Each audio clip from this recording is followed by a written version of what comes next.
Look,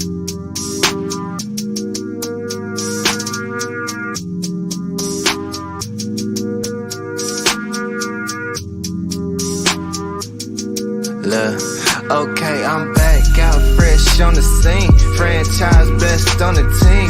Blue faces busting out the scene. New life is something like a dream. Back out fresh on the scene. Franchise best on the team. Blue faces busting out the scene. New life is something like a dream.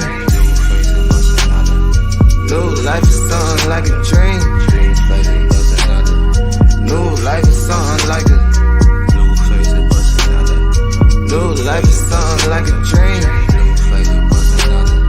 New life is something like a dream. I am not friendly, I came for the paper, little baby, don't get it confused. I see them paying to play, they be paying for pussy, my nigga, I'm paying my dues. They cannot see me unless I'm on TV in times when they happen to turn on the news. I am not worried about shit but the money, cause you cannot buy shit with all of them views.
Oh my goodness. I almost forgot I got the janky camera again. I almost forgot. I got the jinky camera again. Well, it's just going to be me, just going to be doing some interactionary videos. To shouts out to Mr. Deion Sanders, but more importantly, give a shout out to Ifatunde. You know what it is. That's right. Umar Ifatunde. Umar Ifatunde is in the process of doing something historic, and that is open up a school for African children.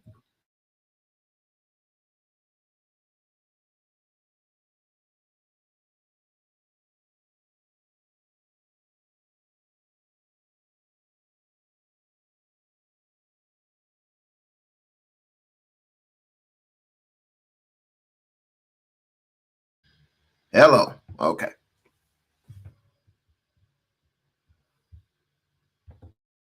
There I went again.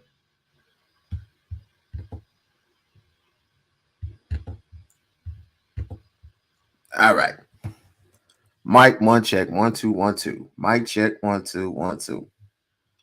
Hey, Ron. Hey, chocolate. Well, anyway, Umar Ifatunde is on the verge of opening up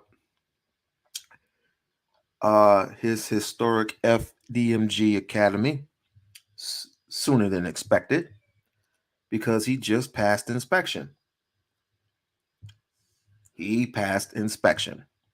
So the only thing left to do is just move in furniture and all the little legal matters. That's, whatever. All that stuff is out the way. He just got some furniture in not too long ago. 25 desks to one classroom. Now he's looking for 25 more. And then mo, and then mo, and then mo, and then mo. Remember, he's only doing second through, I think it's fourth through fourth or fifth. Second to fourth, second to fifth grade. Right? But right now, I was just doing some reactionary shit to a Mr. Ifatunde when he was on some particular show, entertaining hundreds and hundreds of people. And this was quite interesting. This was quite interesting. So we're gonna get into it. Fair use, fair use. Like and subscribe to the channel. No drama today. No drama today. We're just we're just here relaxing and consolidating. That's what we're here doing. Still wrong, but it's a low level because at least you was transparent. Let's go for taking a knee. So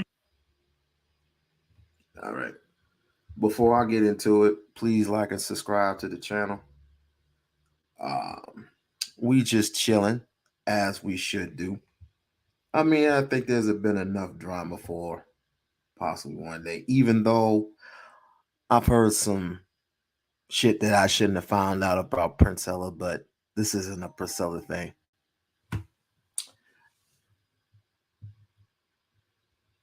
Maybe I'll get to her at a later date. Maybe I won't.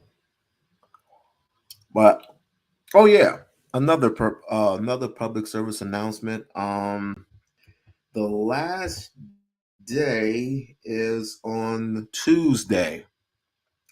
Tuesday the 31st. Well, actually, technically, Monday the 30th will possibly be my last time that I'll be doing live streams. I'm gonna weigh this year out. Take some time to myself, take some time for my family. I will still come and support. I will still come and support my followers.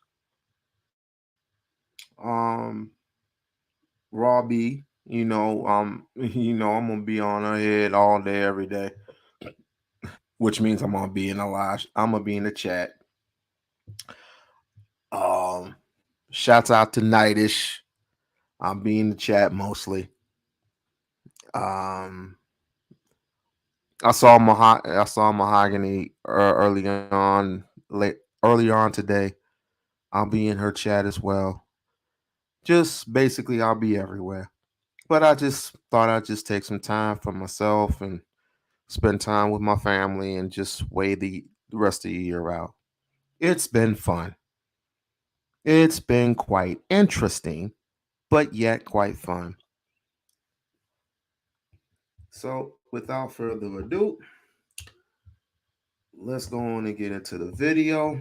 Fair use, fair use. But you know what we're going to do? We're going to get the whitest school in the country to offer him some money to come teach them. Because he could have went somewhere. They were making a statement. Deion was sent to Colorado to make a statement that every one of them ninjas got a price. Find his and pay them off. It's up there. It's up there. Ooh, thank y'all so much, man. Appreciate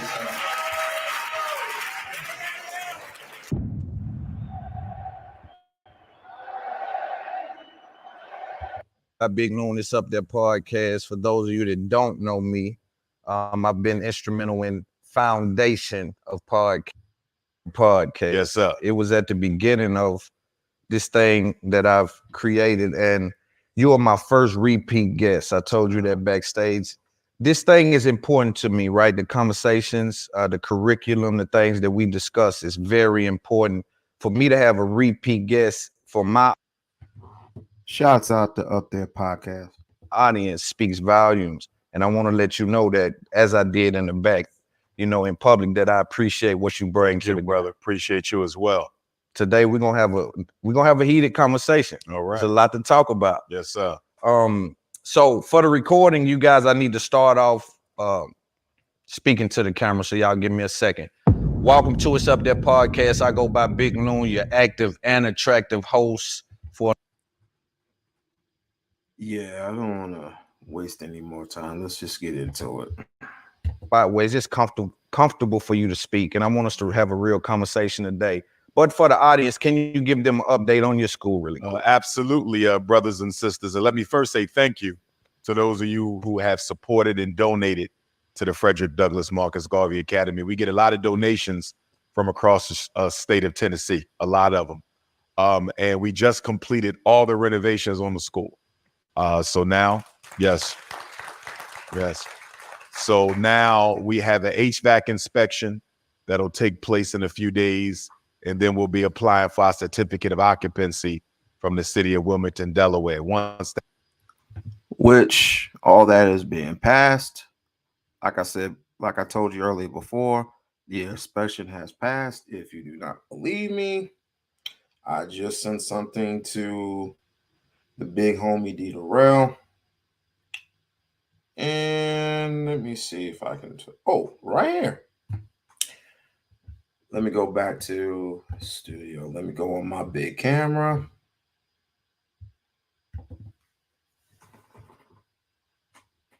If you can, as you can see, inspection, FDMG, RBG Academy, inspection has passed. Inspection has passed.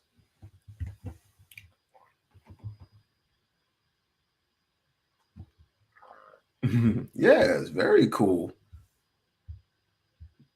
And then he's going to start something with once this is successful, then he's going to start something for the girls. Once this is successful, he's going to start something with the girls. Mainly, everybody's got to start with the regular basics: math, science, social studies, all that other stuff. So they got to start there. I'm no teacher or nothing, but once you get into a classroom, do the basics, then all the other stuff starts. Where did I put that at? That's done. We're going to have a paint day to paint the school, a cleanup day to clean up, take place in a few days, and then we'll be applying for our certificate of occupancy from the city of Wilmington, Delaware. Once that's done, we're going to have a paint day to paint the school, a cleanup day to clean up, ain't much to clean up, and then a furniture day to move all the school furniture in, and then we're going to have a grand opening for the community.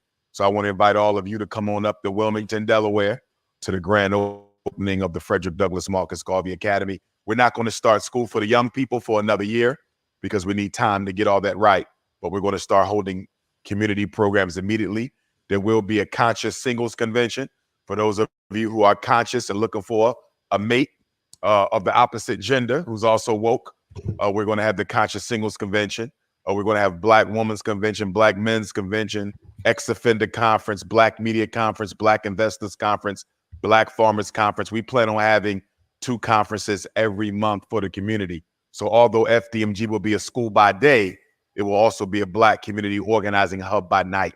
We're about 20 minutes from the Philadelphia, Pennsylvania International Airport, PHL. So you want to look and see what flights get you to Philly the quickest, round trip from Nashville, and you just drop 20 minutes to the front door of the school. Harriet Tubman spent a lot of time in Wilmington. Frederick Douglass escaped through Wilmington. The Honorable Marcus Garvey incorporated his Black Star Line steamship in Wilmington. Bob Marley used to spend his summers in Wilmington. So a lot of history there in Wilmington, Delaware, right down the street from Philadelphia. And if I was anywhere near New York, New Jersey, Virginia, any of those places, I would probably send my kids there. I would definitely send my kids to FGMG. Shout out to you, Doc. I know building this school. I know what it's like to build some, but some of that magnitude, man, just monumental. I know that fight it's a mean fight. It was a hard road, my brother. Yeah. 9 years. I remember we took our first fundraiser in April of 14, St. Louis. We wanted to purchase the St. Paul's College in Lawrenceville, Virginia, an HBCU that was closed down. They wanted $2 million. We didn't have any money. We started raising money for St. Paul's College. The Chinese bought it, took it right from up under us. So then we said, well, let's just get us a day school. So I thought we were going to end up in Detroit because Detroit has a lot of Catholic schools in great shape that were being sold for a reasonable price. Once they found out the purchaser was myself, they refused to sell. Then there was a school in Mount Vernon, New York, hometown of Denzel Washington, Heavy D, Puffy. And we wanted to lease this Catholic school. They found out it was me. They said no. We had another school right outside of Cleveland, Ohio, Cleveland Heights Catholic school. Philadelphia, we had a Catholic school. Trenton, New Jersey, we had a Catholic school. My point is we could have been open years ago. But every time we found a school that was worth buying, once they found out I was the purchaser, they refused to sell it. And in places like Chicago and Detroit, the public schools for sale, they would only offer me the schools in the worst condition.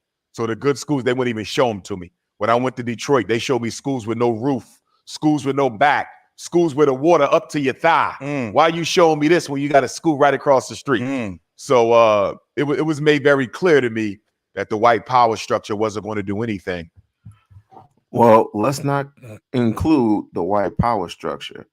It was also some self-hating Negroes. I don't want to start calling off any names, but there was some self-hating Negroes that didn't want this man to succeed. And each time there was a delay, there was always hatred. So I would love to see the faces on each and every single one of my adversaries once that school is open. I would love to see the faces. I would love just to see the look, the ilth, the filth on their faces and say, that boy We-On-Loc was right all along. To help me get this school. So one day I'm on, LoopNet, and I see this school in Wilmington, former charter school, is a Black charter school. And I'm on my way down to the Nat Turner 2017 Great North American Eclipse, if you remember that big eclipse. It was August 21st of 2017. So August the 20th, I stopped by the school. I saw it, went down there and celebrated Nat Turner with the eclipse, came back, went to Cuba to get my EFI initiation, came back, got into the school. I said, this is where we need to be. But they wanted $2 million. We didn't have it. So they wanted the same price St. Paul's wanted.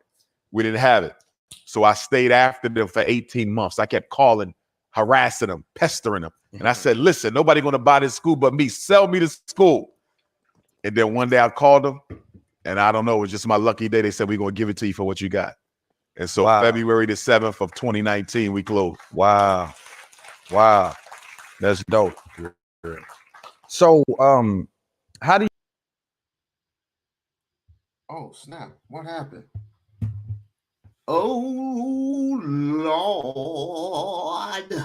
Whoa. What happened there?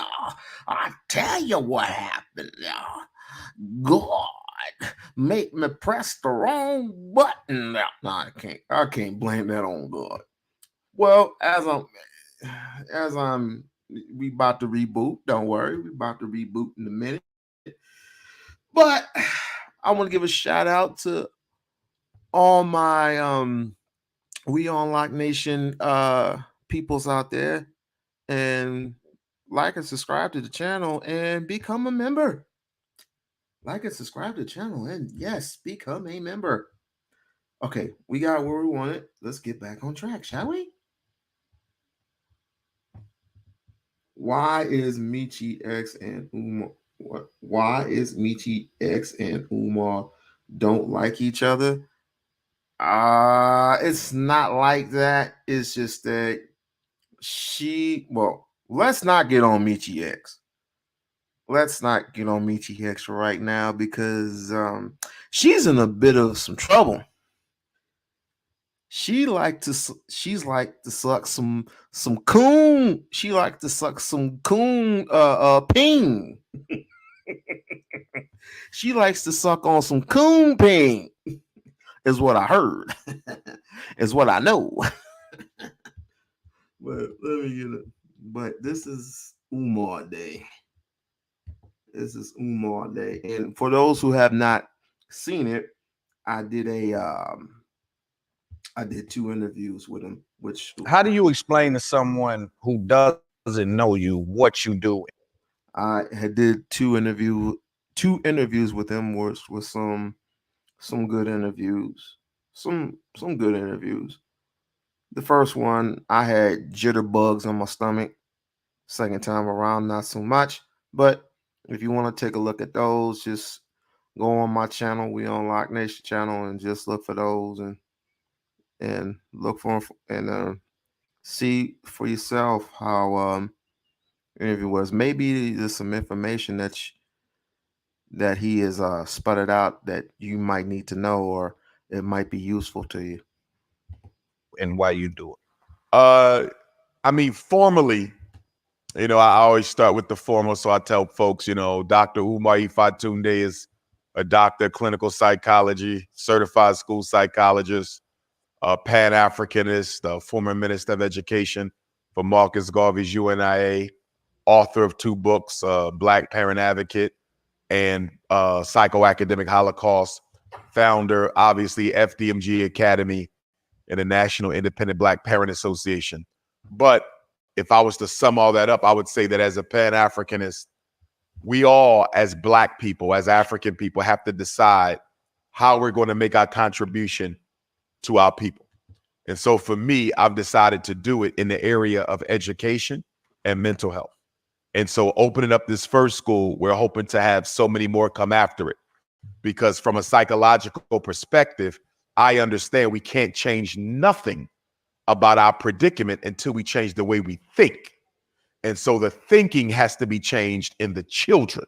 Frederick Douglass, one of the mottos of our school is, Frederick Douglass, who I'm related to by blood, he said, quote, "It's better to raise strong children than repair broken men." And so that's the motto of FDMG, get them while you're young, because being a therapist, I know most people who come to therapy will never change. They will never get helped. People show up with depression, bipolar, anxiety, low self-esteem, domestic abuse, suicidality. Most of them will never change because they're not ready to. So that's people who've been dealing with a problem for 5 or 10 years. You're talking about African people who've been dealing with post-traumatic slavery disease for 400 years. So if people don't change after 10 years, imagine 400. Right. So we have our work cut out for us. But I definitely believe that the mind, we have to start with the mind. There's no economic revolution. There's no political revolution. There's no social revolution. There's no cultural revolution. There's no spiritual revolution without the psychological revolution. And if you study all great movements in history, everyone, Chinese Revolution, French Revolution, Russian Revolution, Cuban Revolution, American Revolution, African Revolution, Vietnam Revolution, they all started with an educational system to transform the way the children thought. So if we're going to change, we have to change with the mind. You know, we want to change our spending habits. We want to change the situations between black men and black women. You're not going to get to none of that until you change the way we fundamentally think about ourselves. Right. We're going to talk about some of that stuff today, though. Yes, sir. Sure. But I want to start with Deion Sanders. You went to the Breakfast Club, and I want to roll this clip because I want you to kind of further speak about what we saw here on the Breakfast Club. Let's pay attention. No. He never said I could be gone in 3 years. What does it matter though? I'm gonna tell you why it matters. I'm about to tell you right now why it matters. Before we move forward, I just want to let y'all know that I had the most respect for Deion Sanders. Like, number 21 will always remains in my heart and in my spirit, because of the fact, not just because of what he done on the field, or what some of the stuff he's done off the field, but some of the stuff that he's done off the field has left, you know, people like myself kind of go, that's not a good look.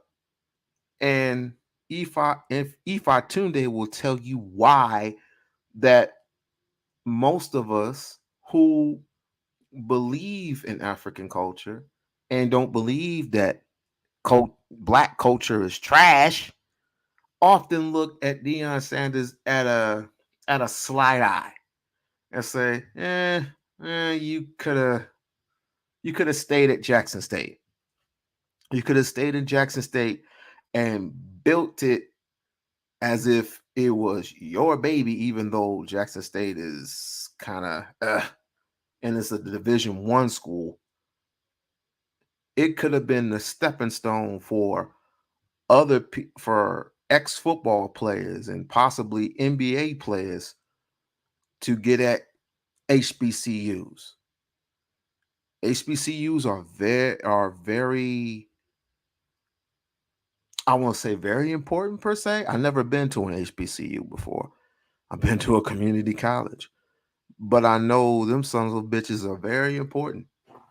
Very important. Because he damn wrong. Now, if he told them, if I'm going to go back and study some more, but from what I seen him say, he was not that direct. But if he was, and that's not what I saw, so we disagree there. But if he was, he's still wrong, but it's a low level because at least you was transparent and you gave him informed consent. Mm-hmm. They knew you could leave at any time. That's right. Okay? Still wrong. I'm going to explain in a minute. Now, if he didn't tell them that, okay? And I'm hearing from people who know athletes on that team that they were not told it that way. They weren't listening. And they're upset. Because he said that on 60 Minutes. Okay? He didn't say it that way, Charlamagne. I saw that. He did not. No, he didn't. Now, if he did not do it that way, that automatically means that Deion Sanders used, abused, and exploited HBCU Jackson State just to be given an opportunity to show predominantly white institutions that he could coach. If he only used them as a step. You've been to an HBC. I just want to ask this question real quick. You've been to an HBCU. How are they? I wouldn't trade the experience for the world. Oh, okay. Okay, so you had a great experience there at an HBCU. Okay. Just like I said, I've never been to an HBCU. I've been to a community college, and then I did some online schooling. So it's all good. It's all good. Let's get back into it.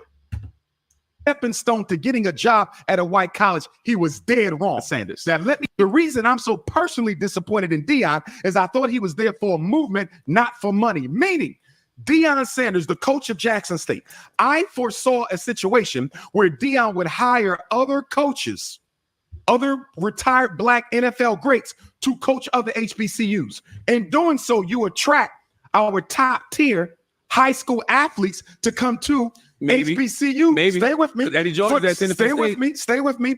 Football about, you know, like I know, if you got top tier NFL greats coaching HBCUs, the athletes are coming just like they was coming for Deion. He showed you, Charlamagne. Deion, though. He showed Dr. you. Umar. And his other was just as one of the great. most famous people ever. And his other was just as great. So listen. Eddie George at Tennessee State. That's one person. We talking about a system, not an individual. So, depending on white money, you got HBCUs at risk of being closed. I read something that said almost a half of them. A half may not survive the decade. So this was bigger than football. This was about the survival of the HBCU. It's bigger than Deion, especially though, Dr. Umar. no, Yes, no. it is. I think- So I wanted to play that, and I want you to build on that some for those of you unaware with that clip, and just to give some context and some groundwork. Ever since he's been on the Breakfast Club, there's been some talks of, oh, he's just doing this to get clout and blah, blah, blah, blah, blah. I don't know if he got paid for them jokers or not.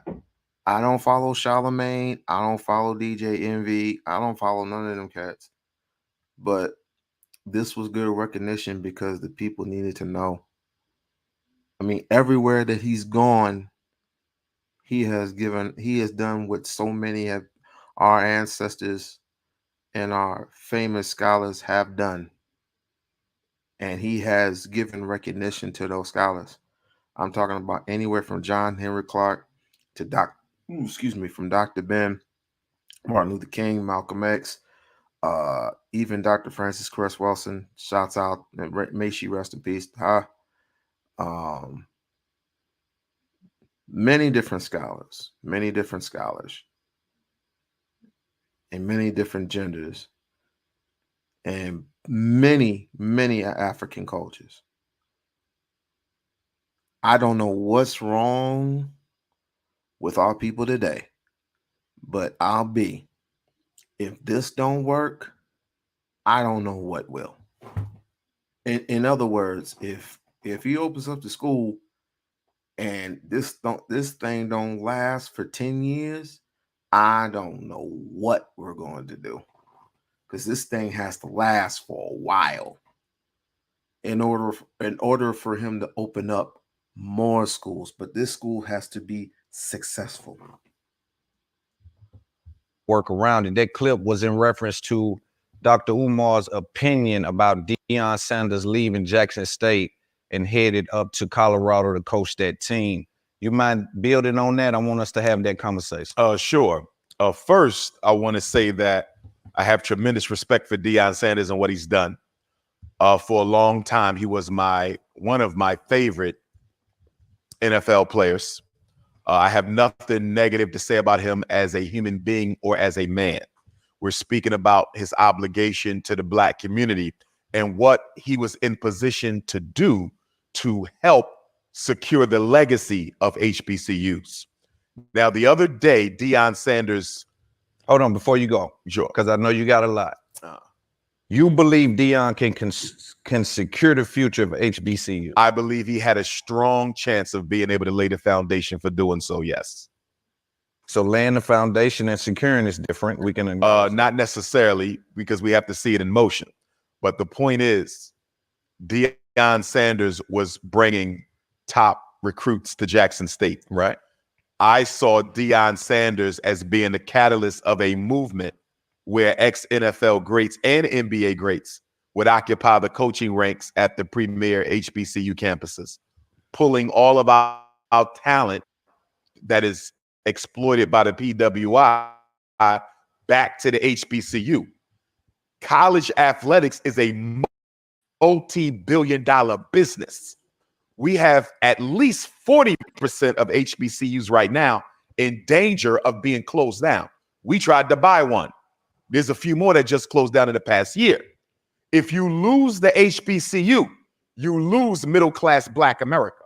The HBCU is responsible for more than 50% of our attorneys, 50% of our engineers, 50% of our teachers, 50% of our doctors, if I didn't say that already. So the HBCU has single-handedly kept a professional class in Black America. You just had a situation, as I mentioned to Charlemagne, where the Supreme Court just threw out affirmative action in college admission, which means white colleges no longer have to pursue the Black student anymore. That just made HBCUs more critical. If they don't survive, the Black middle class and or professional class doesn't survive. When Deion showed up at Jackson State, and I've spoke to players after that interview, players who told me Deion did not tell us he could leave. Not that quickly. Multiple players. But at one point, But let me finish that point. Go ahead. Before he finishes his point, let me just go ahead and let's see.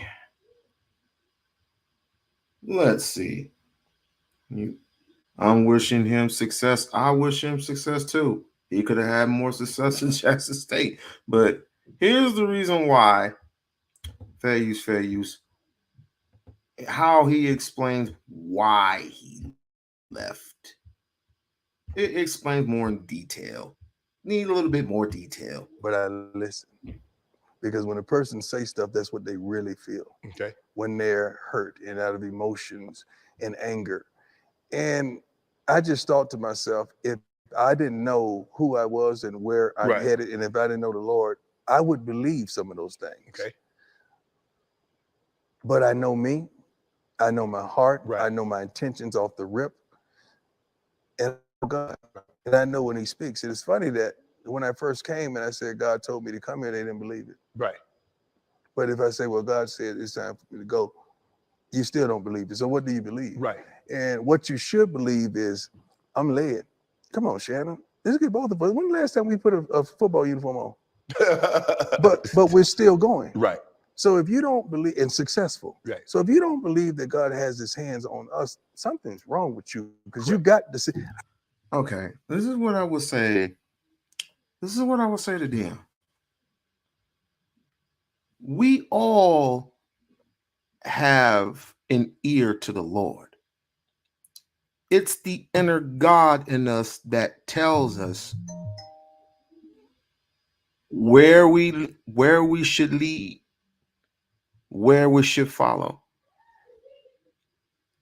what we should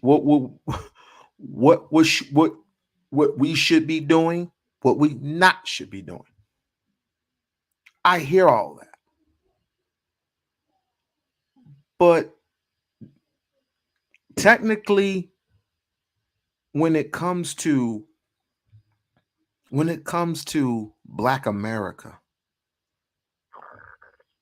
when it comes to white supremacy, when it comes to economics,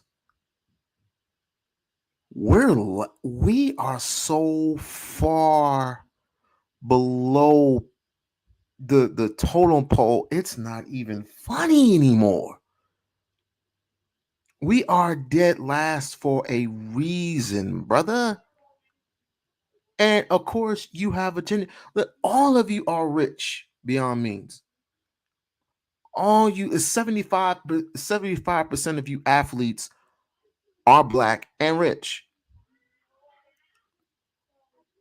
You know, in particular, it's one out of 100 people that ever get to the NBA and pass it and be successful.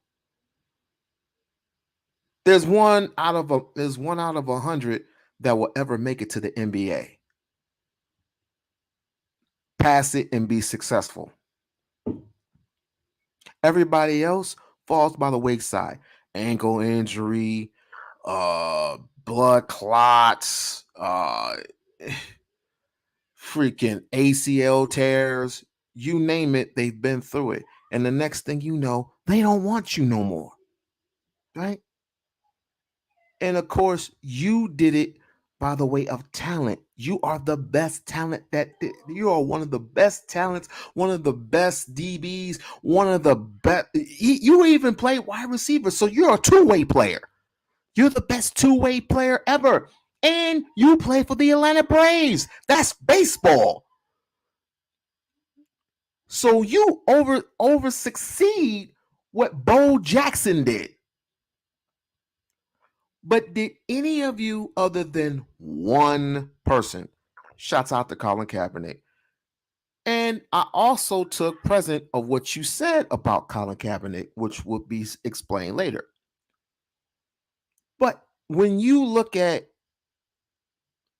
Jackson State, a Division I school, 95%, or I should say 99% black people, you could have done a lot for that school. You could have sent signals to the world that this would be the startup kit. Finally, black people all across the globe will have something to hark on or have something to build on. Just like when you open up your own store, black owned, and that next person who is an owner, let's just say a person who owns a nail shop, person who owns a a, um, a bread factory, whatever.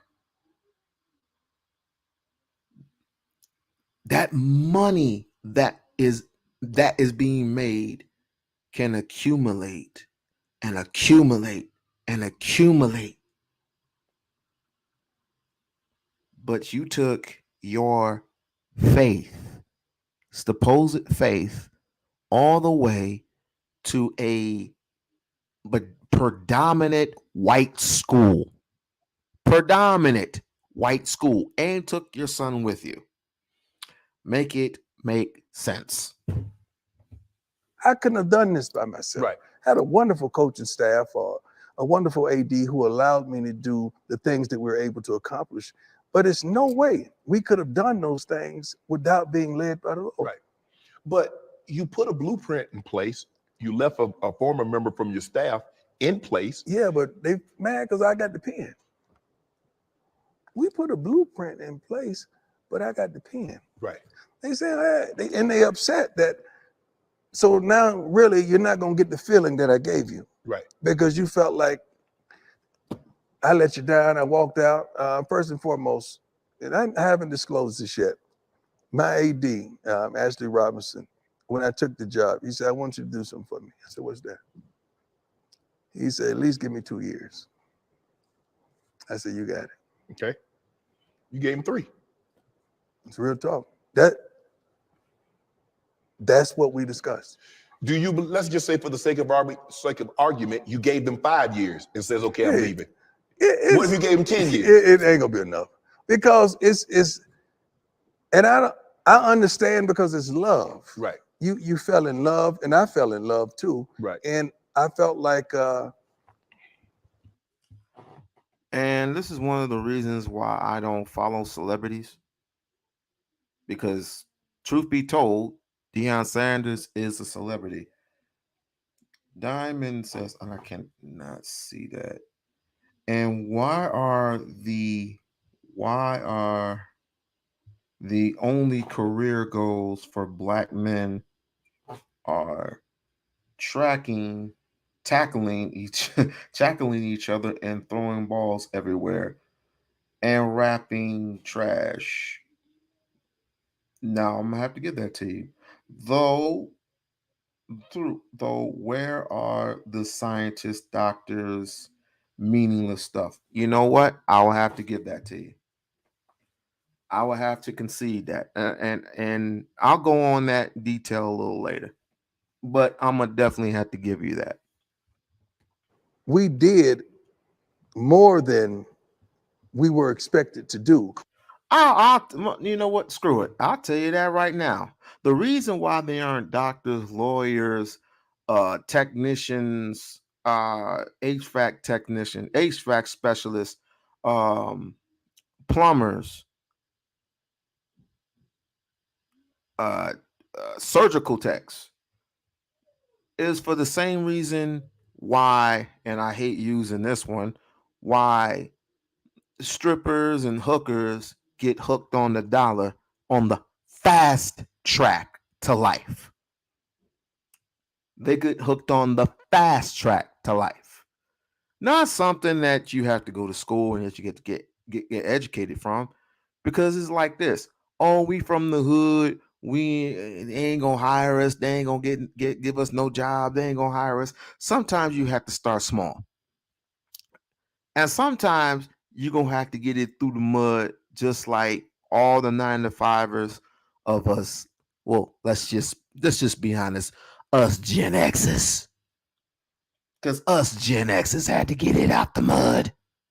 But there are very few people who are talented and who will go far and beyond and will be successful. Now, I'm not blaming everybody, but I'm just saying, when you get an opportunity and they hire your black ass and you can't even pass a drug test, that's a problem. You the same one, and once again, I hate using this reference. Some of yous need to stay off the weed.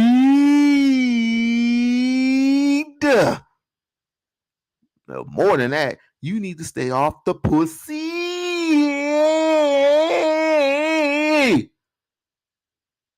Consciousness over cookies.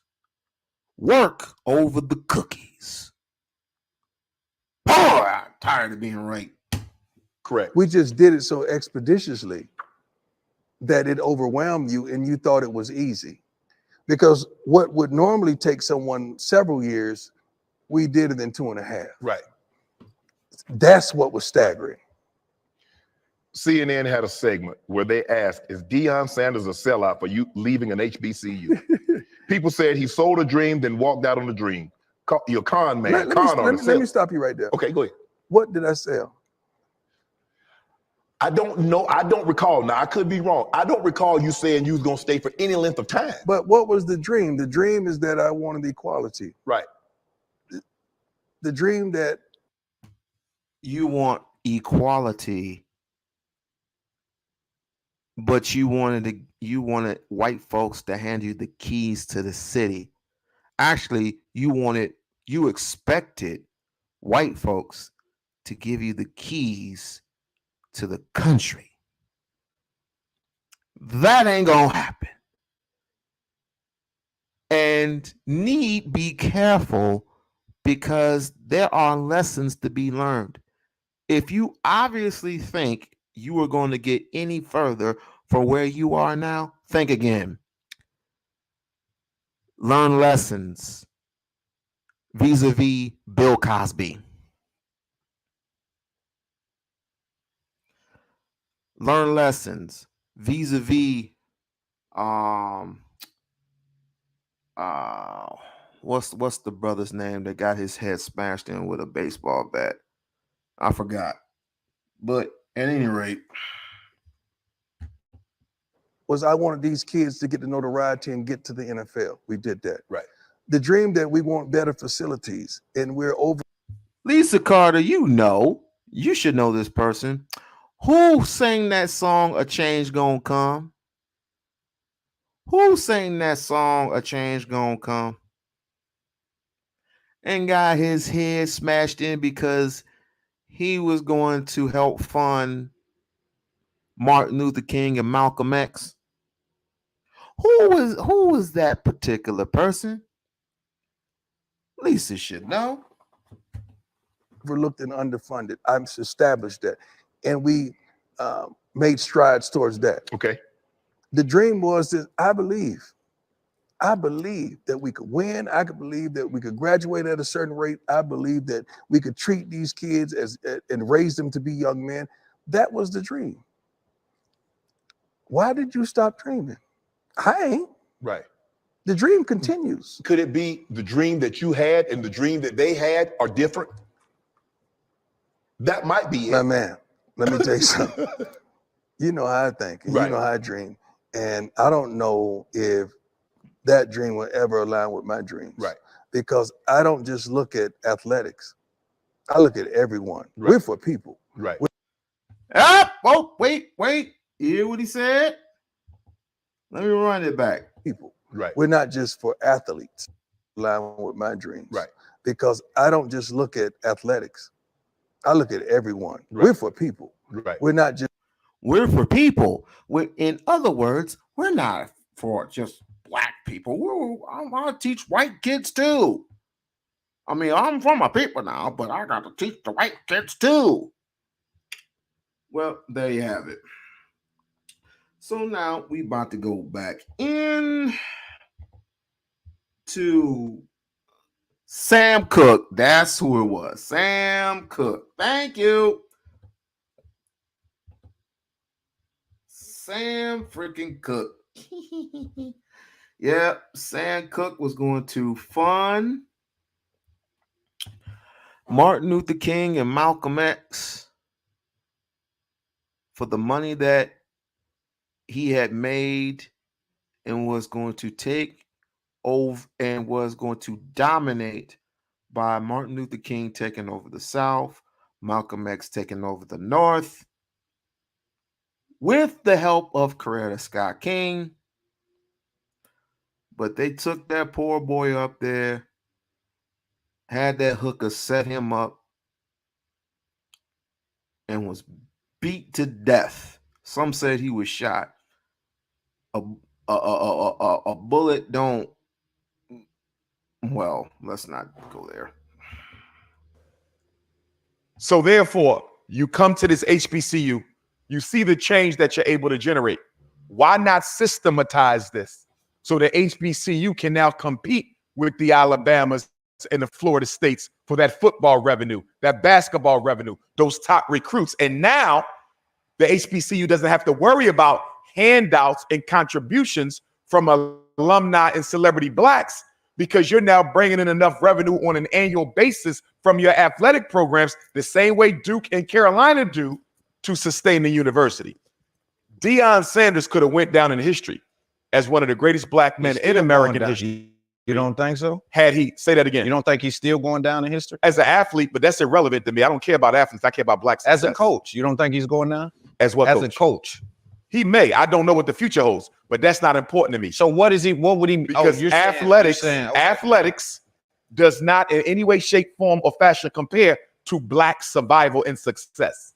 I don't care how many trophies you got, how many rings you got. That does not compare to where we end up as a people. Is sports athletics a portal or a portal to power though? How is it a portal to power when less than 50% of black Division I male athletes graduate within 4 to 5 years, and at least 40% of them never graduate at all? They exploit them for 4 years and they back in the hood selling crack and weed. How is that a portal to power? Yeah, I understand that. But at the same time, I feel as though someone like Deion Sanders can come through that and continue to elevate. So Deion Sanders bragging the other day that gained the home opener for the University of Colorado, Boulder, Colorado, with a black percentage of 1.3%. Cracker land. 1.3% black people in Boulder. Y'all know King Kong was coming. 1.3% black people in Boulder, Colorado.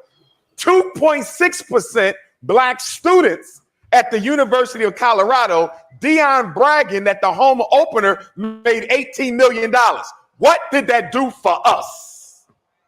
I mean, I understand that, but I think he's thinking about his journey. The same. Hold on. The same way you're thinking about your journey. No, my life is for the people. Everything I do is for the people. All right. I understand it. And you know, we're gonna have some clapping and all of that. You're gonna have it. It's funny to me. Because I'm the realest man in black America. Listen. What we're gonna talk about is the truth, though, because we're dealing with the truth. We have to live in reality. We're not, the claps don't make us right or wrong, right?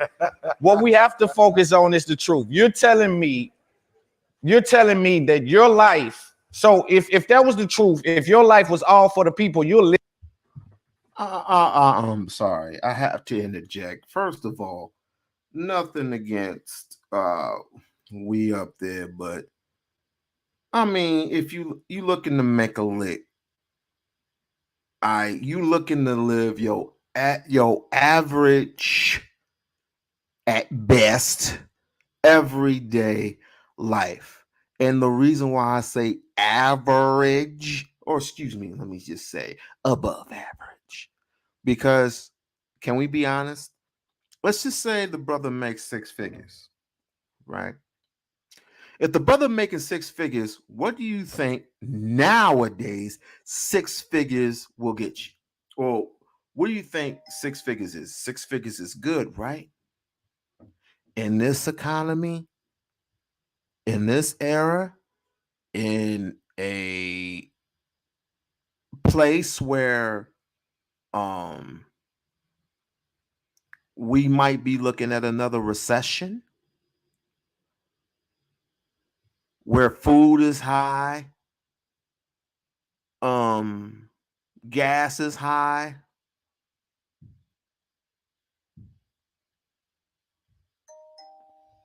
Hell, everything is high at this point. You're barely just scraping by. If you make the bare minimum, you just barely scraping by. If you're making 6 figures, that's average nowadays. Average.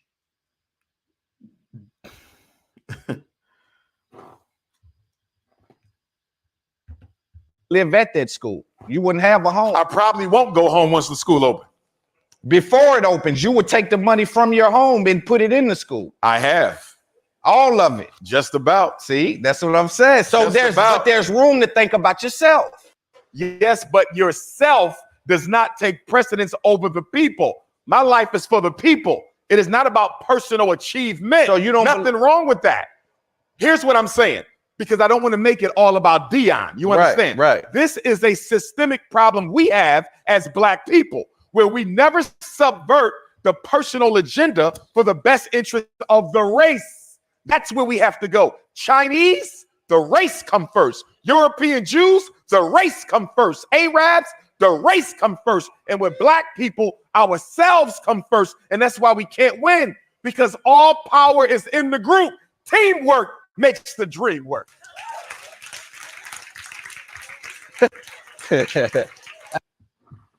Nah, I wouldn't say 98%, but I'm gonna have to tell you, you're looking up there in the 90s. I will not lie to you. I will not lie. Because I'm just wondering, maybe I give this the benefit of the doubt. Maybe it's just the internet. Maybe it's just the internet. Maybe we just need to turn off our internets for a while and just live our lives and see if we can close our eyes and wake up one day and, well, not me, but if y'all wake up one day and hopefully get the man that you want or get the man that you need. I'll say this: just live your normal life. Live your normal life. Pray to God, click your heels 3 times and hope for, a dinner and a movie, a Coke and a smile, and a wedding ring. Who knows?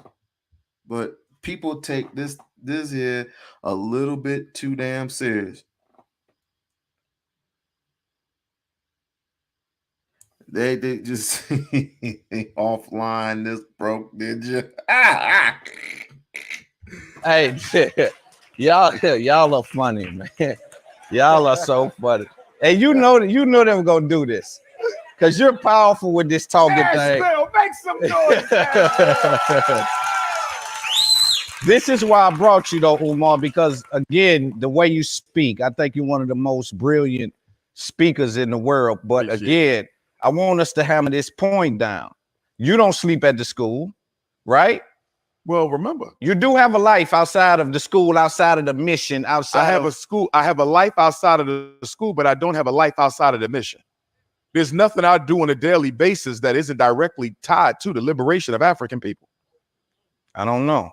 Give me something. I don't know your daily. You give me your daily routines. I don't know. I find that. I mean, I'm at the airport today coming here. I'm on the phone consulting with a mother because they're trying to expel her special ed son illegally because they never done a manifestation determination. They never gave him the behavior plan that the IEP law requires him to have for them to even consider the expulsion. Then I'm on the phone with another mom trying to help her save her son people call me 2, 3 o'clock in the morning with mental health and educational emergencies. You understand? So I'm not saying that I am the most devout black man on the planet. I'm just saying if it ain't me, I don't know who it is. All right, so let's get back to Deion because you popping it right there. Let's get back to Deion. So in all actuality with Deion, I feel as though when I look at even people like business doesn't have moral clause in it, right? So no, European business doesn't have, and that's what the colleges are, right? Ain't that the European structure? Okay. All right. So we're speaking about again situational awareness. You cannot ignore the facts. Deion is inside of a structure and a system that he has to play a certain game the same way you do. So Deion, white supremacy is the system, man. You have to look at the system itself that you're in. White supremacy is global, sir. What are we doing here?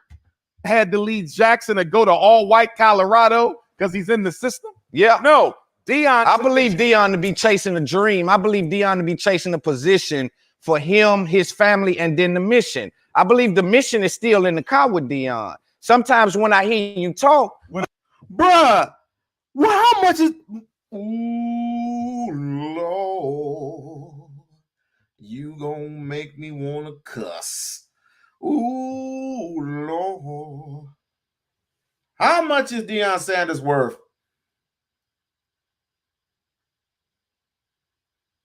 Ooh, no.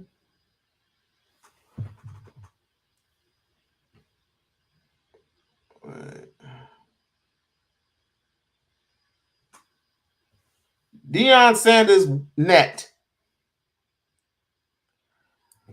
If this Negro don't sit his dreadlock boomerang ATL looking ass down the fuck down in that nigga.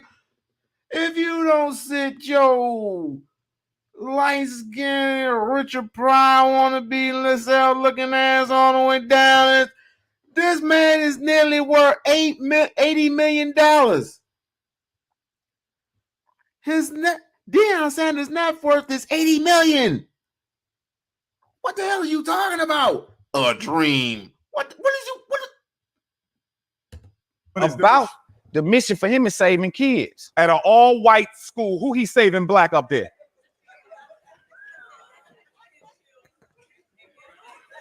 Who Deion saving? They go. Who Deion saving at the University of Colorado? He's saving children though. His son. There they go. Whose son? His. Did you save your daughter? Of course. All right. But So that I don't like. Hold on. Not at the expense.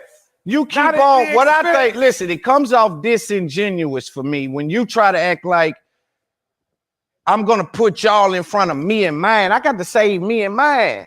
He got his son with him. He is on a mission. Know Deion Sanders was broken poor in the hood. No, not at all. Okay, but my mission ain't accomplished. You ain't broken poor, but your mission ain't accomplished. Okay. So every day we wake up, we go towards the mission. How is his mission tied to the white college? His mission is tied to success and results.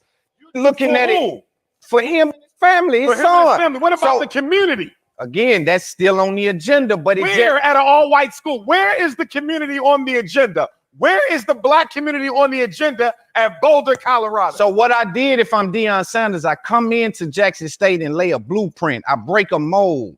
I do something that's never been done. But for you to ask me, that's for what you just spoke to. You spoke to him bringing all this revenue, bringing these athletes. He was there for how long? That's not what we're speaking about. No, it is what we're speaking of. Okay. Because it shows a lack of commitment. No. Here's the opportunity issue. call. You know what the bigger issue is here? Go ahead. What do we value more?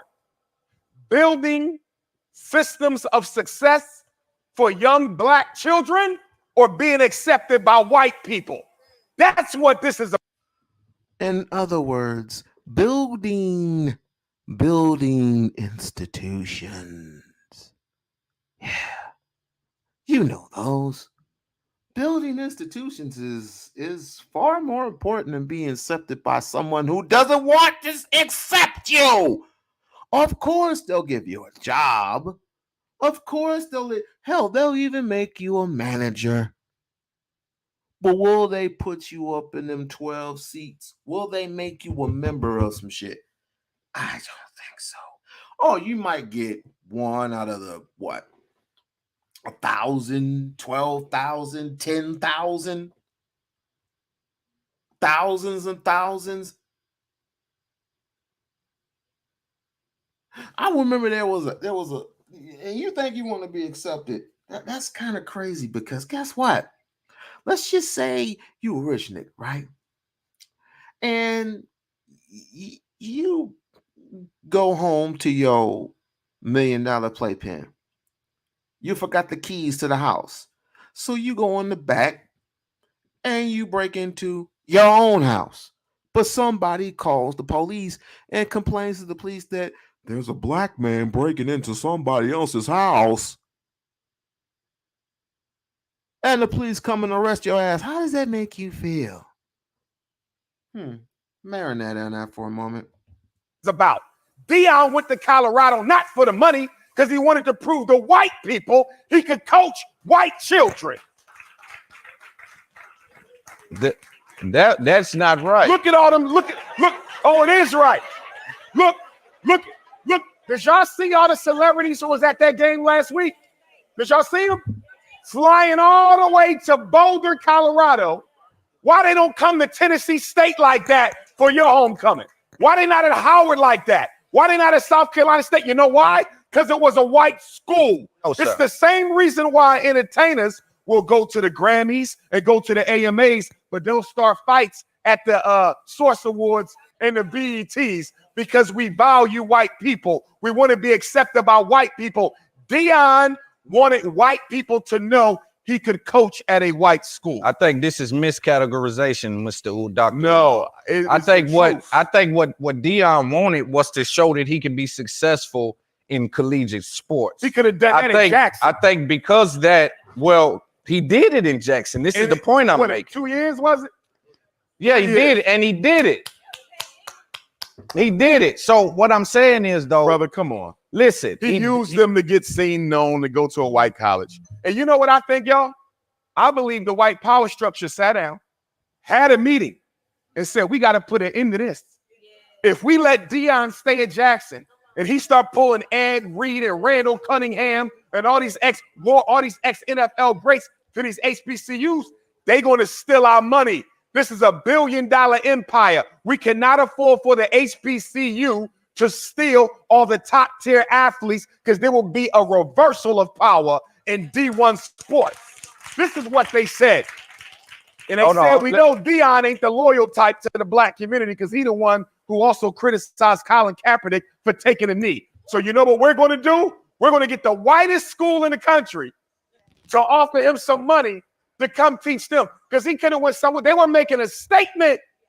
Deion was sent to Colorado to make a statement that every one of them ninjas got a price. Find his and pay them all. You know what I think, and they listen.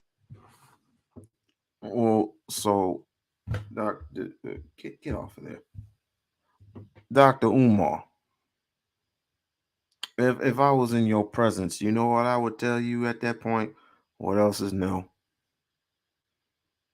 Every NFL player, every basketball player has a price. What's this? Oh, we'll give you this new Maserati. Oh, we'll give you this new Corvette. Oh, we'll give you this. We'll give you top of the line stuff before it even hits the market. But you gotta bend over. And don't let me catch you giving money to Dr. Umar or any of these other black wokety woke blackety blackety black wokety woke black. Who? What is that? What is that? Woke black. Okay, when do we wake up? What do we wake up to? I'm getting sick and tired of niggas saying this shit. woke blacks. What the hell did we wake up to? A nightmare? What do we own? What do we own and control systematically? What? If I seen those people, I would literally smack you. Like, what? What are you talking about? What do we own and control? As a unit, as a family, as a community, what do we own? Africans can come over here and just dominate. We have no say. The only thing we can do is get on their asses for having them criticize us for just being lazy blacks. Maybe you need to look yourselves in the mirror and go, because guess what? If you're not an owner, you're a consumer. And I don't mind you being the consumer. Just consume your ass to Marion Barry's market. I don't even know why I said that. Marion Barry. I'm just making up a name. Any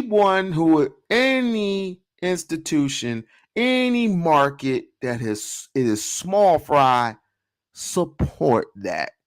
But we don't want to support. We don't want to support anything that's African. We don't want to even support anything that's black. We don't even want to change our status. What do we want to do? Oh, the grass is green on the other side because guess what? The government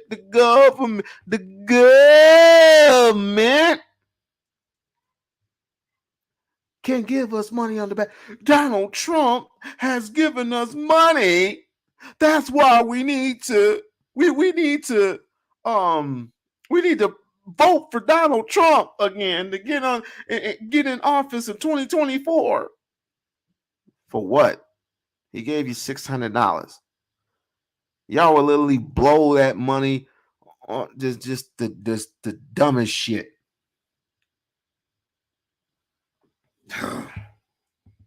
Sometimes I wonder, why is it even worth talking? Not even worth it anymore. Listen, see them faces? You see, look. Talk to me about that. Hey, y'all feel him. Listen, when he sit back and do you like this, bro, when he sit back and do you like this right here, he kicking the highest game he can kick right there. As high as he can get, boy, but it's effective. Listen, I think what I believe is that in college sports, we have to be effective to get hired to do certain things. Just like you, I want you to look at it through your lens and the things you've been able to do and how you had to exit certain routes. You had black people come and try to fix your school up, and you had an issue with that. Sometimes the power structure calls for us to need a handoff, need an assist, need something to put us in a position. Black contractors scheming and scamming ain't got nothing to do with Deion running to 1.3% black. This is what I'm saying about Colorado. So here let's wrap that around. HBCUs and business in general, not HBCUs, but business in general has no moral clause. I disagree with that. From a European standpoint, yes, we ain't Europeans. Our business always have a clause. What you just so for us not to have access to power, what business or industry do we even control? We are $2 trillion people. What business or industry do we control? That's the problem. And we okay, so what? All right, so his access to school for the white his access to power goes through Boulder, Colorado, goes through the power structure. All this money Deion making for them, by the time he's done, he would have made far more for them than he earned from them. Not only that, God forbid everything. If he ever begin. But the point is, he shouldn't even be in that position because you had the chance to restructure. Well, what is the and this is my point. Wow. This is my point. Instead of you owning 100% of your masters, you don't mind if the white power structure owns 80%. Well, 80% of your masters and you own 20% of it. You see how that works? Instead of selling stuff out of the trunk of your car and doing it that way, And someone even complained about what was then back in the Negro leagues where now I'm blanking. Back when we had Negro leagues. And back when Jackie Robinson was at the first, I mean, he wasn't the only baseball player, but he was the baseball star. There were many, many, many black baseball players, but his name, number 42, reigned. And he ended up going from the Negro leagues to the big leagues, the white leagues, that is. Which is crazy in and in itself, but when we're traumatized and we really don't know what we're doing, we end up going to a place where we want to feel welcome. That Negro didn't feel welcome.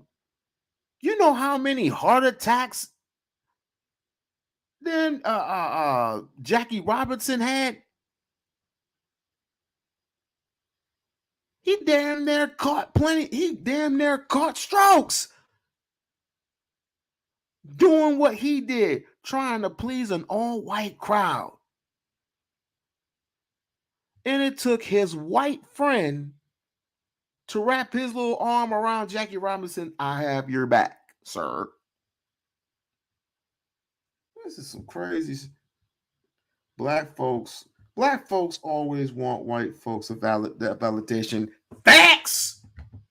Sure, an entire HBCU athletic system permanently, and you sold it out for money to go to a white college.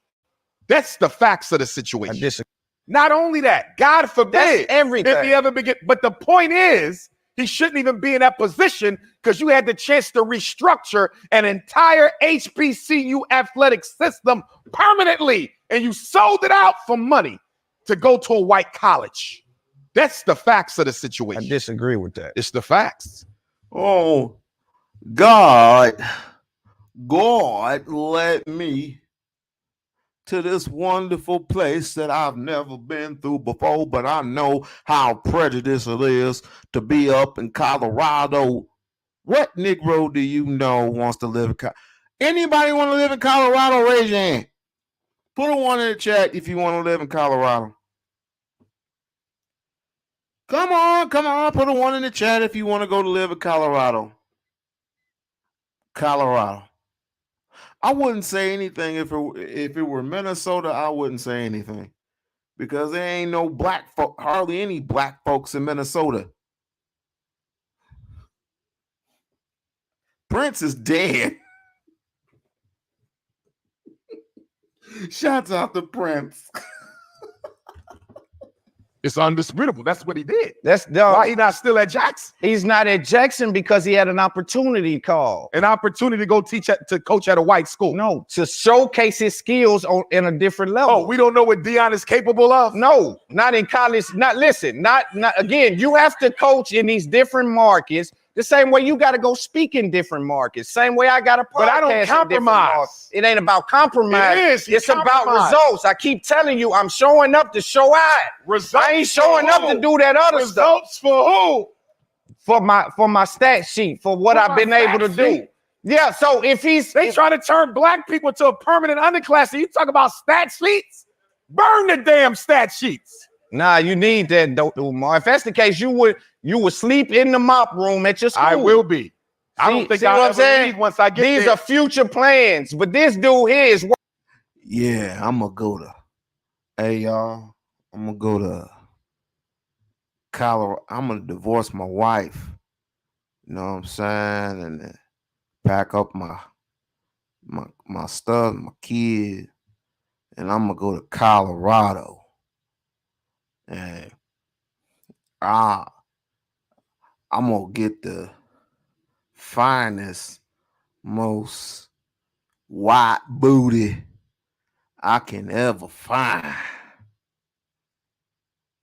And we gonna make mixed babies together. Get the hell out of here. Working now. I'm telling you, if you believe what you're telling me, You will walk in that school and say, damn it with the house, damn it with the car. Until this school get up and rolling, Umar don't got nothing. Well, I agree with everything. All right, so that's my point. You can't compare my commitment to the black community to Deion's because he has yet to show it. You don't think he's saving children? Doing what? Being the motivation.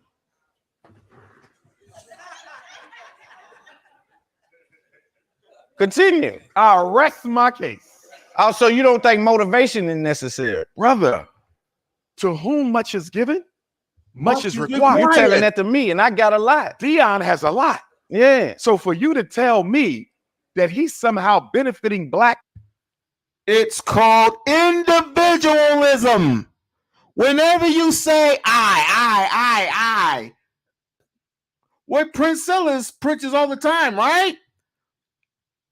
Every time you say I, okay, what are black men's achievements? Well, I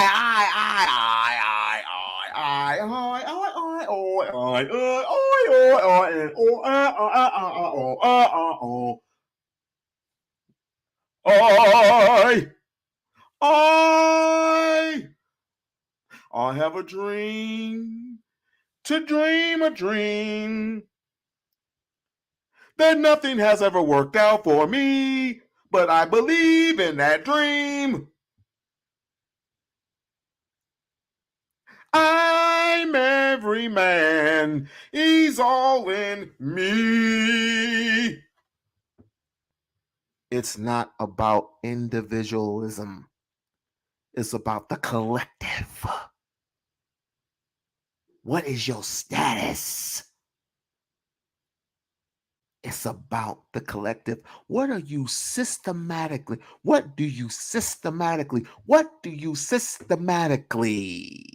own and control as a unit, as a community, as a family?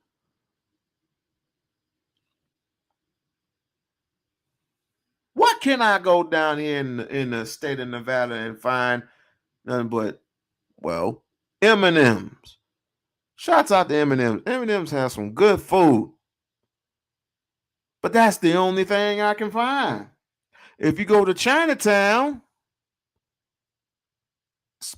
going down Spring Mountain, that's what you see. Chinatown. Fuck out of here. children, because they see him winning at a white college. That's the same argument Obama maniacs made when Barack was in the White House and Negroes said just him being there was a benefit to black people. Only problem with that, it didn't play out in the statistics. High school graduation didn't go up. Crime didn't go down. You understand?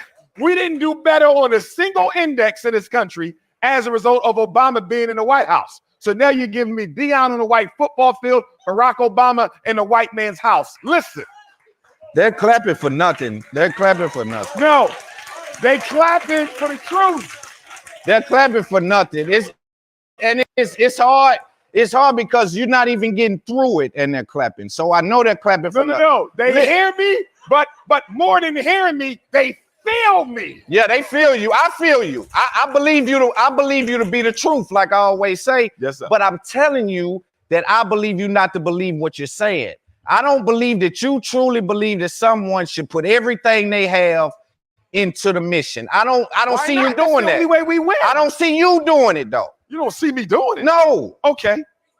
Show me another psychologist who has done more to change the way black parents deal with the mental health and school system in this country. I haven't seen. I know what you do, and for the sake of conversation, one. let me push back. In history. For the sake of conversation, history. I will push back. Where's the result? Show me some numbers. Show me something tangible I can look at. I tell you what I'm gonna do. I'm gonna have every parent I've ever saved and child I help email you directly. And then you can take it from there, my brother. All right, now definitely have it. I'll pull it up on Black power. on the interview. Black You see, power. and here's the Black power yesterday, black power today, and black power tomorrow. But most of all, black queens forever, snow bunnies never. Y'all get Dr. Umar Johnson in rap form tonight. Y'all getting Dr. Umar Johnson in rap form. So how far are you willing to go for your children? As far as the mission required. See, here's the thing. We have different value systems, right?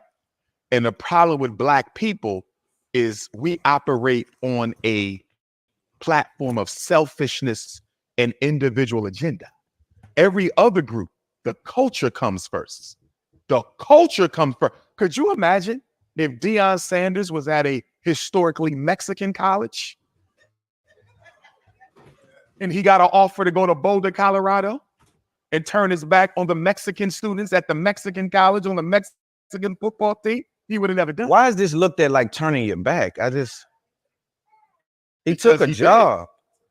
Because he did. He had a chance to make a structural, systemic, historic change in the benefit of So Black you athletes. believe you believe that they would have let him make that change, but you don't believe that we have that access to any power. But he could have made that change What single-handedly. access to power at Boulder, Colorado? No, it's not a finished product. This is what I'm saying. Okay, what will the finished product look like? But we don't know. But he's on a journey the same way. Journey. See, here's the thing I find. Here's the thing I find disingenuous. You were someone that started a school. You went through criticism. Every move you would try to. And here's another Black man. I'm building a Black school. He had a white college. How you comparing them? Listen, I know Deion Sanders had a charter school. He never owned an independent school like I do. It was a charter school. It was a charter school. It was a charter school. Well, do you know hold on, sweetheart. We'll give y'all Heifer don't know the difference between a public school, a charter school, and a private school.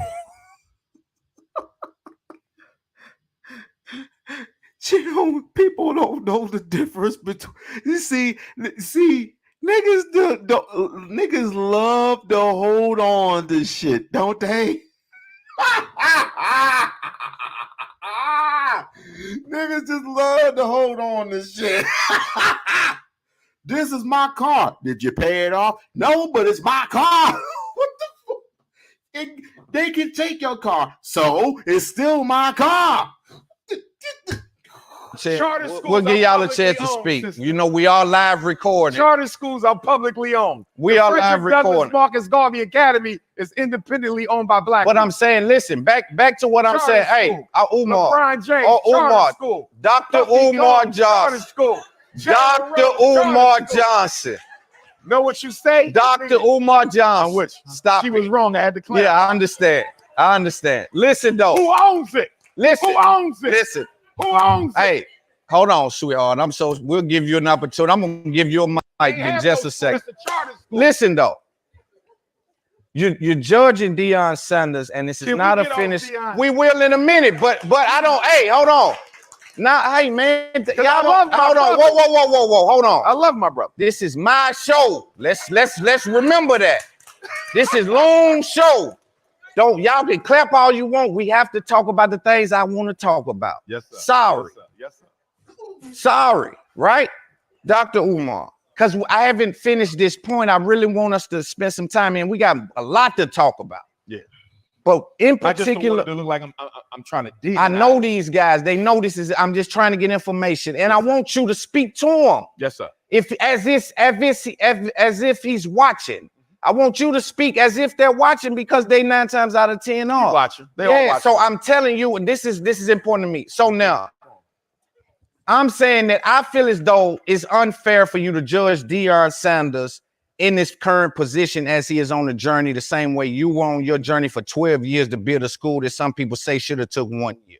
Okay. Now, but how can they say that if they never built it? You've never did what he did. He never done what I'm doing. So again, why you speaking? Well, what is he doing? He going to a white college? No, a lot of Black coaches went to a white college. What do you mean? No. He's breaking the code of what it looks like to be a head coach. He's trying to get to a head the first coach. Black head coach of a white school? No. He's the first of his kind. He's the first of his kind. Okay. He's a different kind of coach. Okay. And at the end of the day, what are you expecting to come out of Deion?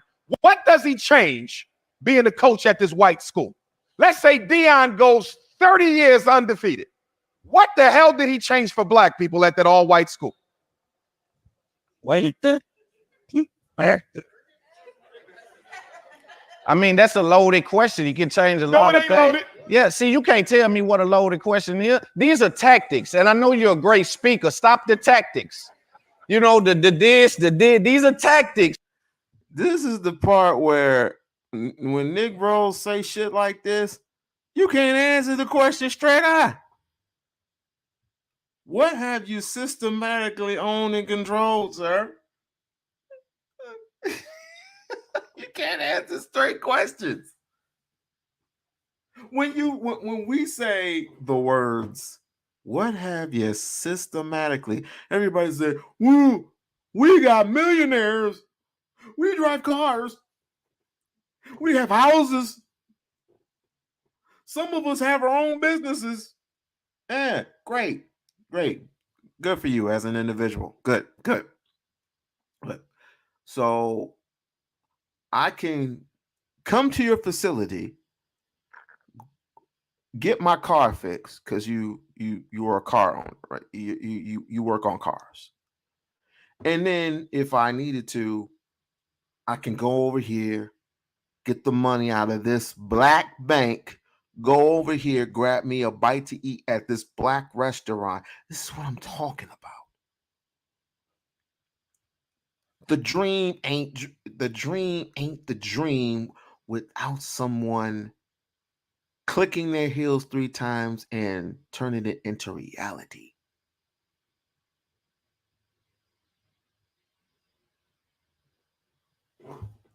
That's crazy. These are tactics. So we want to just have a. Now listen, I believe him. Let's just move off Deion because I feel as though. Hey, look, I feel as though you clap too much. We going back. Clap too much. We going back. Let's talk about ESPN and Fox. What we saw with Shannon Sharp. According to Stephen A. Smith, Skip Bayless and Shannon Sharp had a run-in and he was let go. This news just came out. A lot of people thought he left on his own or on some kind of good. So Shannon Skip had a run-in. Yeah, there was some argument backstage. About the live show. I remember that. And so I think that bled over to behind the scenes and led into eventually those two guys not being able to coexist. Shannon Sharp is now on ESPN, and Stephen A. Smith broke the news that he was asked to leave. What do you think about people like Shannon Sharp sitting next to someone like Skip Bayless and provide? I honestly hate when Negroes just go straight to sports questions. Let's think of something a little bit more dramatic. And that type of style and swag to those. I think the Shannon Sharp, Skip Bayless situation is so symbolic for Black people in America on many levels, because Shannon was a better commentator than Skip. He made the show, but because Skip was the privileged white man, Shannon made the mistake of outshining the master. And within the white power structure, you're not allowed to do that. And so Skip was willing to cut off his fingers to teach Shannon a lesson that you never go against the white hand that feeds you. And so it was unfortunate, but I'm glad Shannon is gone, because to me, I believe he was selling himself short, constantly trying to play a humble Black man to this arrogant white man. You think he played humble up there? I've seen him do many a times. And you saw it on y'all saw him when he kept trying to ingratiate himself to Skip. He tried to win Skip. Give me some example. Give me an example. Just in the and you're right. You're right, Diamond. You are absolutely correct. We can only focus on what we know best. Sport. Well, I ain't gonna put myself in that category because I'm talking to you now on some different type stuff. Instead of being on Priscilla's, instead of being on, Black versus man versus woman. That stuff gets incredibly old, right? Incredibly old. But just so we can have some fun, If y'all haven't seen it or if y'all been hiding under a rock, we're going to go and revisit why Shannon Sharp, well, one of the reasons why he left. And I believe this was the last straw. Skip, all I'm saying is this. Tom Brady had a problem. You said Tom Brady should have had a problem with Byron after Tom Brady and Byron Leftwich comes up with a game plan. And here's a guy that was not in the meeting when they came up with it, come in with his red pen scratching out stuff. Yep. Now Tom Brady is not up because most coaches and NFL coaches work between 80 and 100 hours in a 5-6 day week. So Tom Brady the night before, he's making tweets when he didn't stay up those 80 to 100 hours. So shouldn't they have a problem with that? Who do you think watches more tape, Tom Brady or all the coaches? All the coaches. Stop it. All the coaches. Stop Skip, I'm not going to let you do it. No, I'm not going to let you I'm do going to do I it don't care. because I just I'm did not it. going to let you be disrespectful to these damn coaches because you love Tom Brady. Nobody, Tom Brady does not watch more tape than quarterback coaches. He in the does history not. of this league Ladies and watched more gentlemen, tape. that is a flat out That's lie. a flat out lie that you're perpetrating. There's no never way. been anything because you can't stand it that Tom Brady at 45 is still playing this game at a very high level. Yeah. Do you see these numbers? Yeah. These numbers say Tom Brady is not playing Okay, at a then high I level. need you. No, Okay, you're that's in the not what Hall it's of Fame about. because you're scared to death of him because he's haunted you. Time out. Ladies and gentlemen at home, I would like to announce the fact, if you're new to our show, that this man for 6 straight years on this show that we have been partners at this debate desk has tried to send Tom Brady home, said he's washed up.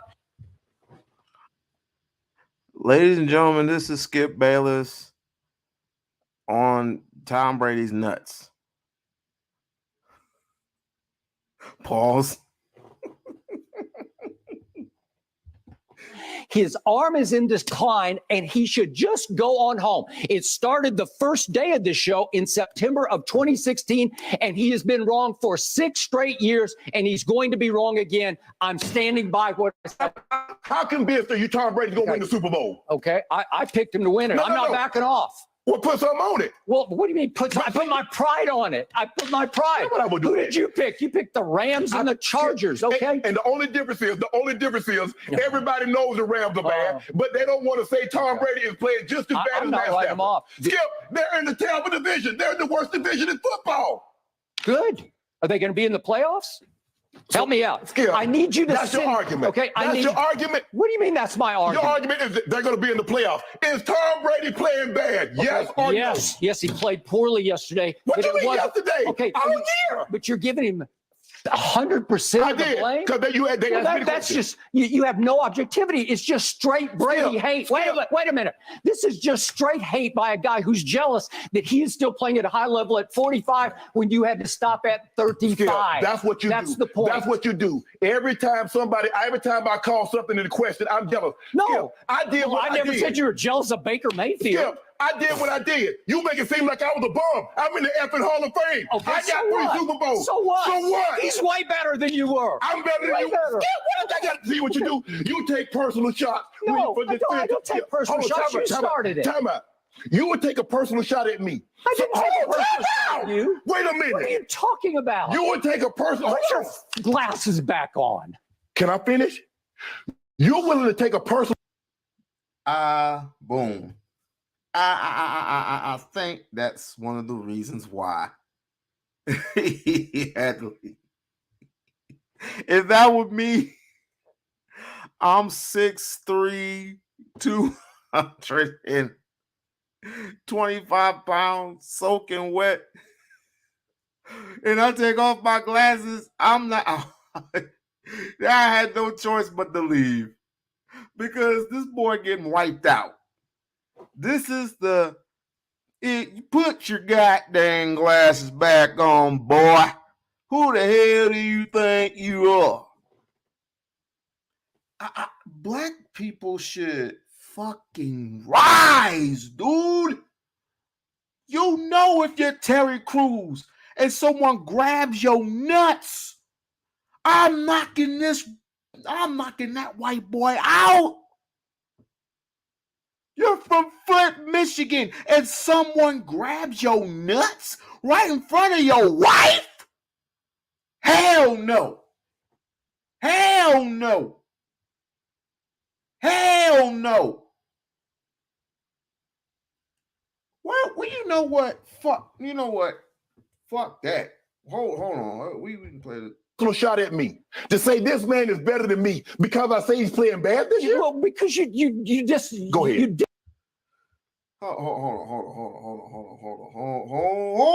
Hold the hell on. Hold the on. What she said? She's what? Wait, did he leave? No, he left. He said his final goodbyes, and he's on. He's with Stephen A. Smith now. So he good over there. He's with Stephen A. Smith, and that's a good duo right there, if you ask me. The ultimate goal is to get you emotional and outraged. Yes. But the hell with all that. The hell with it. Let me see. Flag. How you spell that dude's name? TV. Oh, I want you to hear. I want you to hear real quick. Michael. Give me a minute. Michael John White. Let me see. No.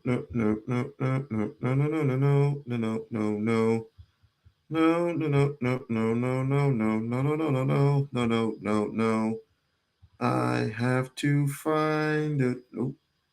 Was it this one? Nope, that's not it.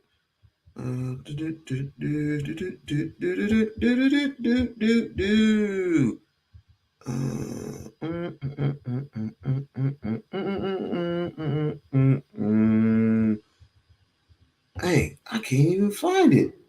Give me a minute. I'm gonna find it. I'm going to find it.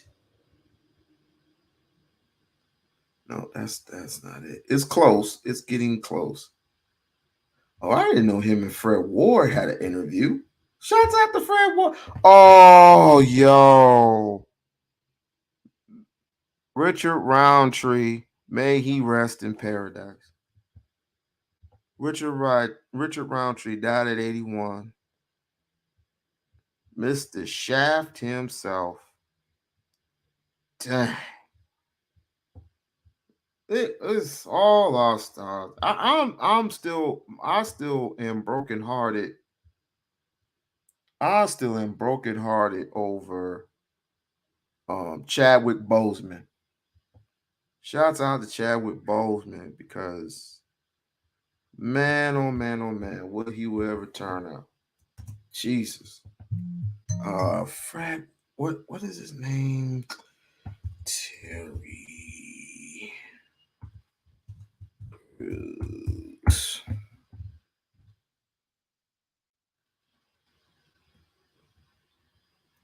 Let's see. Okay. Is it this one?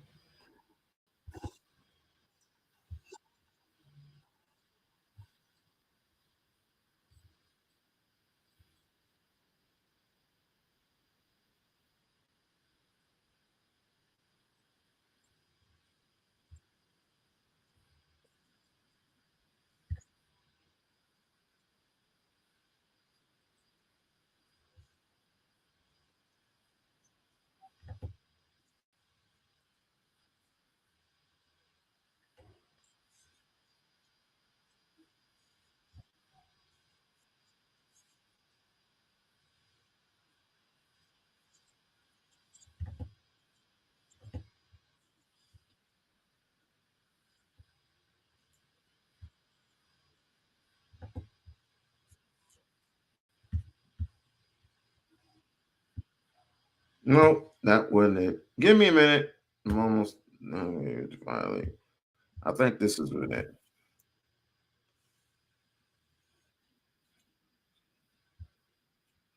Hold on. Here it is. Found it.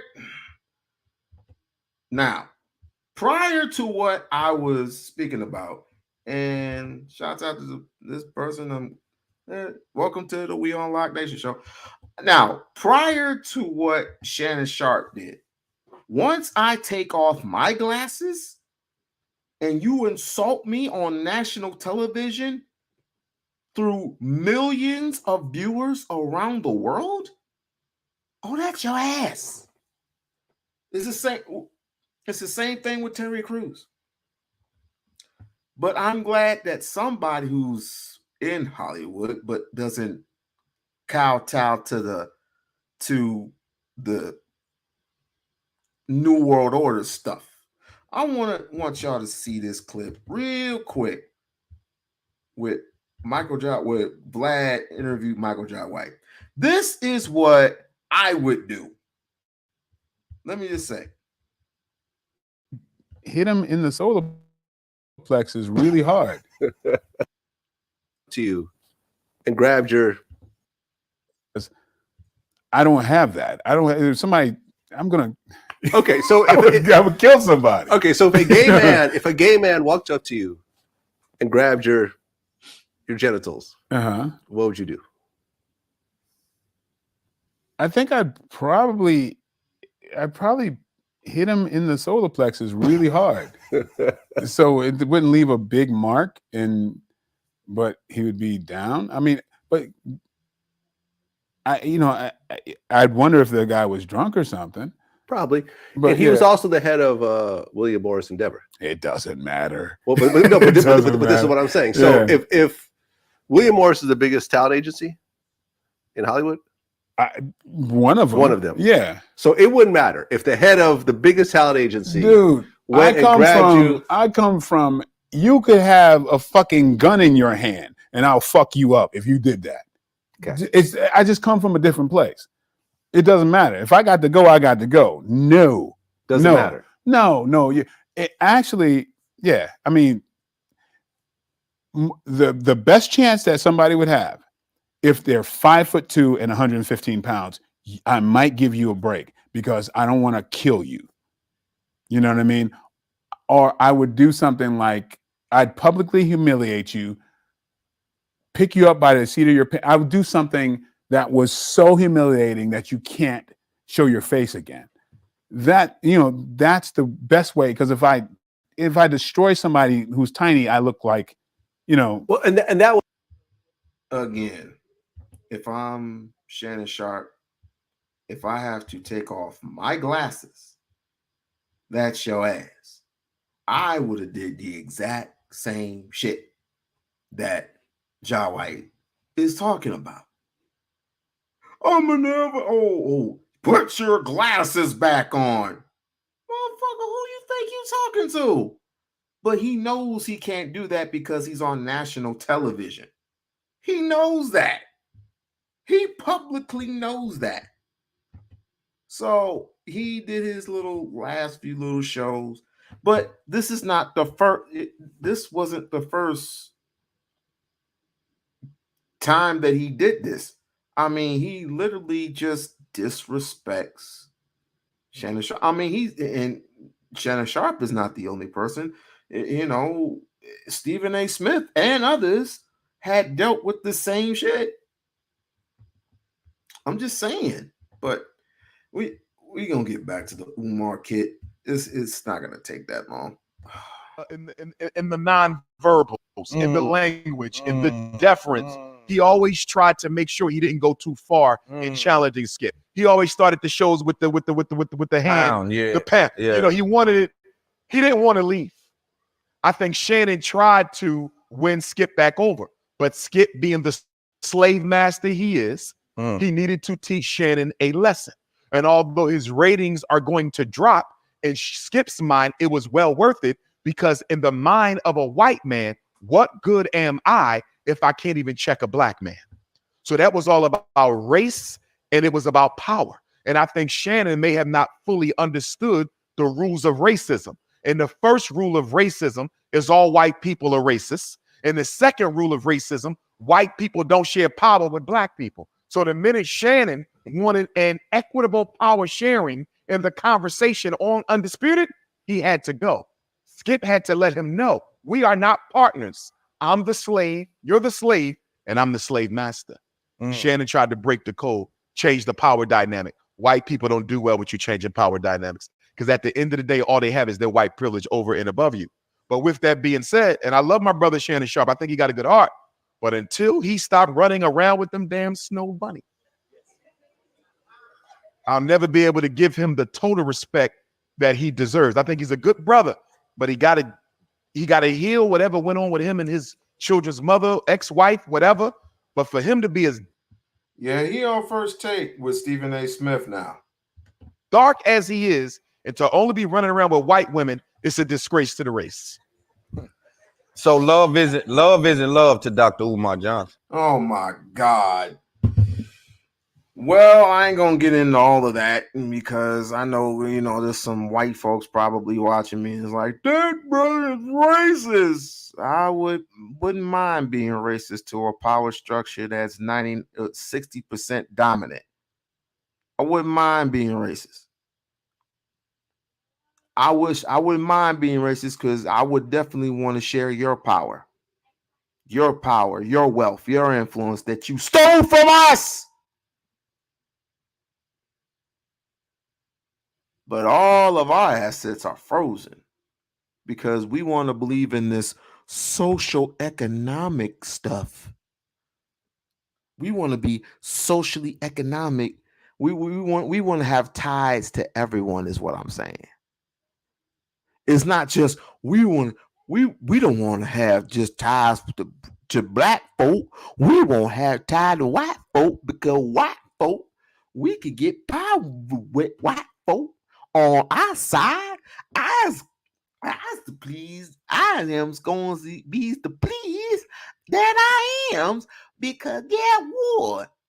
I made me a lot of monies with my white boss gave me a big check. And then with that big check, I went and got me a car. While my boss went and got him, built him a structure with 13.9 acres of land. And he built a power structure while I goes with my big check and get me a fancy car that depreciates in value once it's off the lot. If love is love, why don't we see rich white women marrying broke-ass black men? If love is love. Does that speak to what are you saying with that? I'm saying, what white woman married to a black man has ever done anything significant to help black people? Kobe Bryant's widow, Vanessa, who inherited over $1 billion worth of his wealth, she just did a college partnership in Kobe's name. And all 5 colleges she chose to be part of this Kobe Bryant thing were white. She didn't choose a single black college for this black man's money who didn't attend a college at all. Isn't college the European power structure? Why? So do we participate with it or not? Like at some points we hear, yo, get outside the power structure, create your own. Then other moments we hear, yo, you should have stayed at that HBCU in the white power structure because you still could have utilized it. But if you go to this other school, you're in the white power structure and you can do nothing. I'm confused as to why the power. Okay, because he can't clarify do anything in Boulder, Colorado. At Jackson State, he could have did a lot. What we're talking about is Kobe Bryant's widow taking his black man's money and not using any of it to support HBCU. I know black people ain't supporting nothing with their money. Okay, so do I. But that wasn't the point. So it ain't about the skin color. It's about the intention. It is about skin color. It's always about race. It's black Everything in America is about race. It's black people that don't help black people. And I ain't been helped by...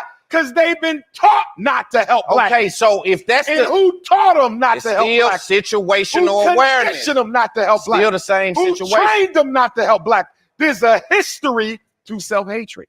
I'm not exempting black people. But any problem we got, if you don't start with a plantation analysis, you off base. Yeah, but at the end of the day, I'm telling you that it's not just being black that makes you contribute to the cause. And I think you're framing it like black and conscious.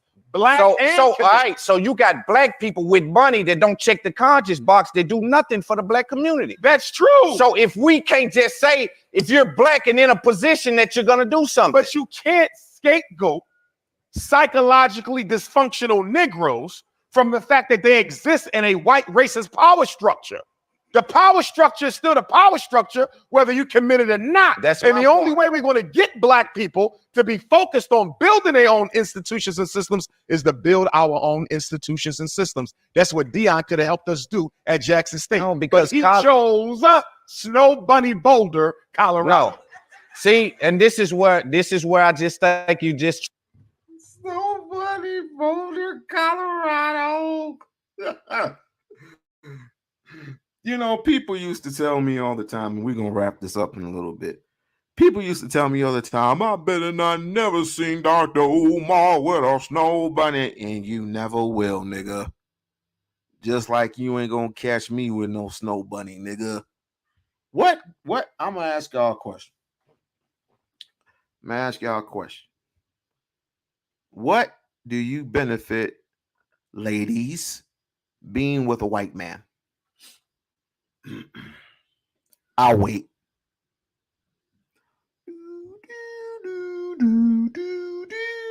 I'll answer the question again for those of y'all didn't hear me.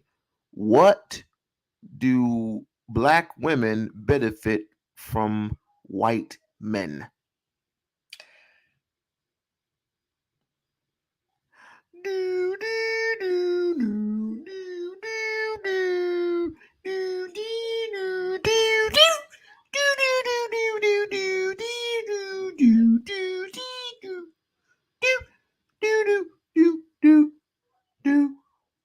Boom, boom.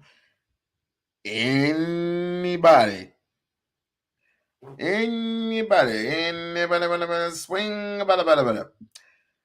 I haven't been with one, but it seems that they enjoy the money and the status. Yeah. White man has money, white man has status, but his mouth is like a serpent's tongue. Let's just say your relationship is great, Eve. Stacey Dash. Your relationships are great. Venus, Serena. And one day he calls you a black bitch. Or calls you a nigger bitch. What do you do? I believe Stacey Dash is divorced because his white man initiated the divorce. I believe that Halle Berry is divorced, and that's a damn shame. That's a freaking shame. Because I still like Halle Berry to this very day with her 55-year-old ass. And she's still in shape. Now,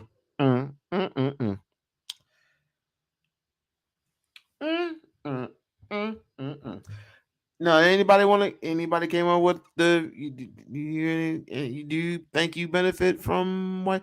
I'll answer my own question like this. We-On-Loc. Yes, sir. What do you benefit being with a white woman? Not a goddamn thing. The only thing that's serviceable is pussy. That's about it. And I wouldn't enter with his dick and him pushing. I'll say it again. I would not enter that white woman with his dick and him pushing. I wouldn't enter that white woman's cave mentality. The cave bitch will definitely not be in effect. Why would you say that? We're all the one. We're all the one. We're all one unity. Yeah, right. Yeah, the hell right. Show me you want to be unified to us, give us our money. You want to be unified to us, give us our money. But until then, rest of y'all Negroes can have them. I don't give a damn. Just don't show up to my meeting with your cave bitch on your last say, hi, honey, I knew you're gonna be in long, like a 2-3 hour long. I know Mr. Ifatunde is going to have a lecture for like 3 hours. So, honey, I just gave you your mayonnaise sandwiches with your Doritos and your cup of tea, and you go ahead, you have yourself a ball. Righty then. Tripped yourself up because you're still telling Deion to participate in the HBCU system. Yes, I am. Okay, so there we are. You're still in the, so how can you do something if the system is the system no matter where you go? A black system is a black system. A white So now you're saying college, if it's an HBCU, is a black system. The HBCUs grew out of a legacy of enslavement. You understand? Yeah, but that, you know, they were built to give black people the opportunity to learn how to make it in this world. They are discriminated against, they are ignored, and they are being marked for extermination. Deion Sanders was at an HBCU at a time where they really could have used him to stay put and create a system that would have revolutionized the financial system of Division I sports. That's all I'm saying. What do you think about chose money? What do you think about female rap? What do I think about female rap? Be more specific. I think over-sexual. Now I know what Diamond's always gonna say. Told you so. It's not my fault. It is not my fault. This is a ghetto ass nigga. This is a ghetto interview. Yes, but I guess it's well needed because Dr. Umar knows how to flip it. He knows how to flip it. So I know what he's gonna say. God dang it, you can't escape it. Prince Ellen was right. Prince Ellen was fucking right. Gangster rap is hell. So we'll get to gangster rap. I want to focus on female. Well, they rap. gangster raps too, ain't they? So it's kind of over sexualized. People to say that it's reached a certain height that is uncomfortable for certain people. Pre-pornographic. So you have no, I mean, what's your thoughts on it? Just pre, that's it. It's if I were in charge. By the way, someone just told me that Sexy Red is pregnant. I wonder why that is. Sexy Red is pregnant. I wonder why that is. You follow the Suki Sakas and the Sexy Reds of the world. Y'all trash, man. Y'all trash. Y'all follow that music. You follow it. That's why I was like, Doc, what are we doing here, Doc? What we doing? I just want to have a meeting with the Prince of Pan Africa. No.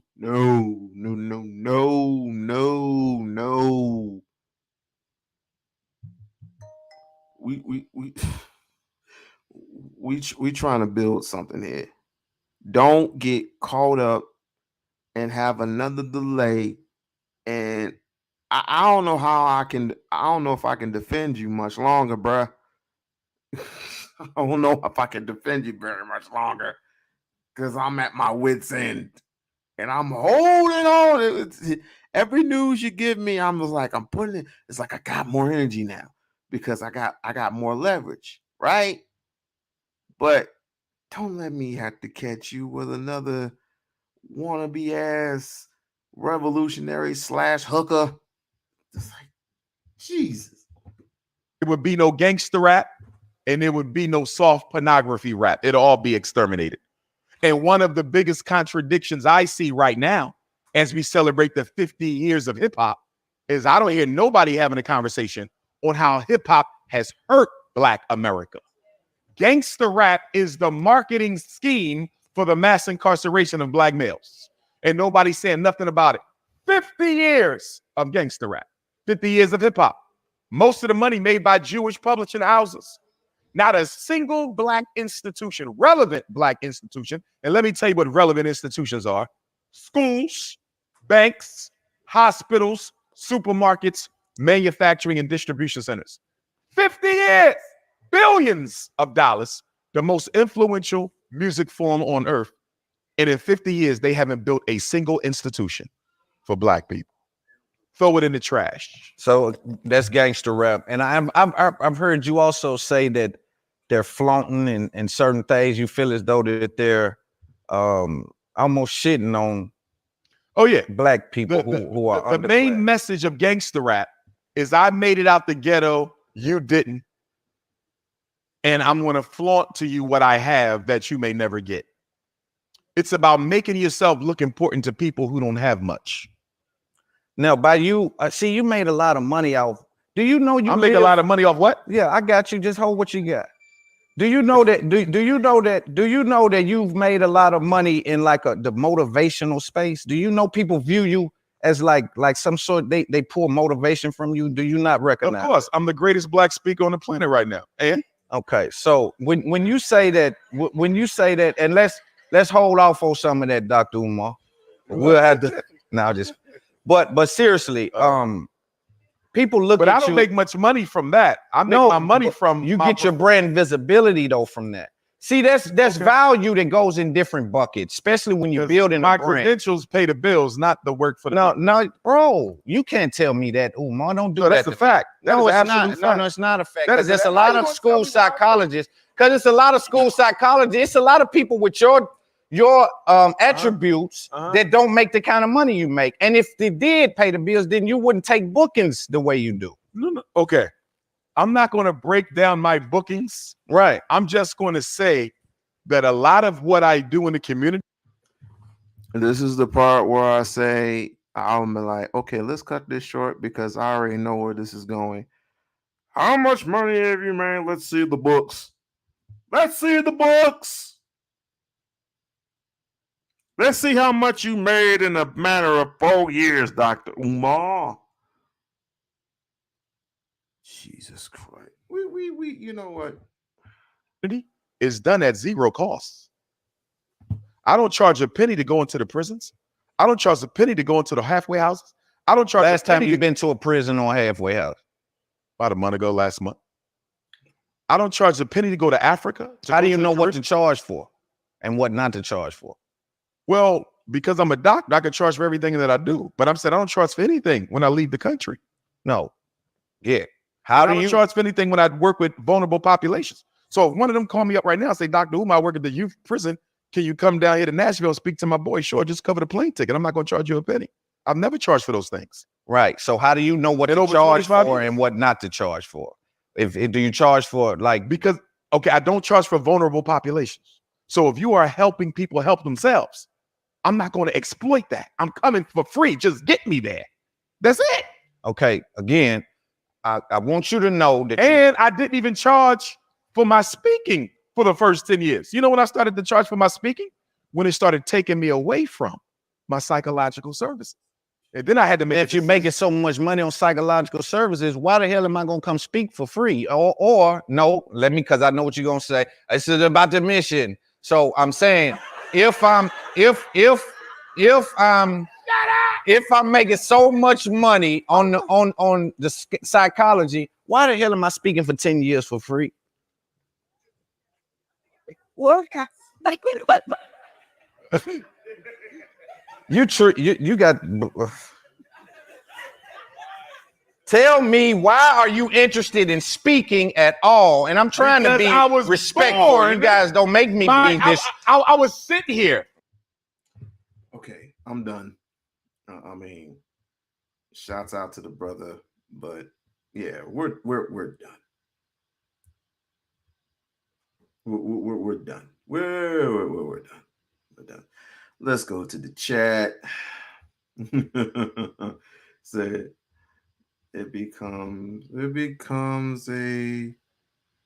it comes from screwing. Yeah, it's just such and I don't know who Chris Rock. I don't know who none of these people are. Sugi, Dr. Umar. No, they had a meet and greet. Stop it. You and D. Darrell, stop it. They had a freaking meet and greet. They met and then they greeted. Jesus. Well, you know what? I appreciate y'all for coming by and checking up on your boy, but she said filthy. Attribute. Spell it. This interview is proving Umar right. Well, any interview that he's done, he's just 5 minutes left. The rest of it is trash. But no disrespect to the brother, but it's the same shit. It's the same shit. And he does his little commentary at the end without Brother Umar. So we drug this along as much as far as we possibly could. But my point about it is about the whole Deion Sanders thing. And let me tell you something about Deion Sanders once again. When it comes to the effectiveness of the Deion Sanders, and I'm not just speaking about the man personally himself.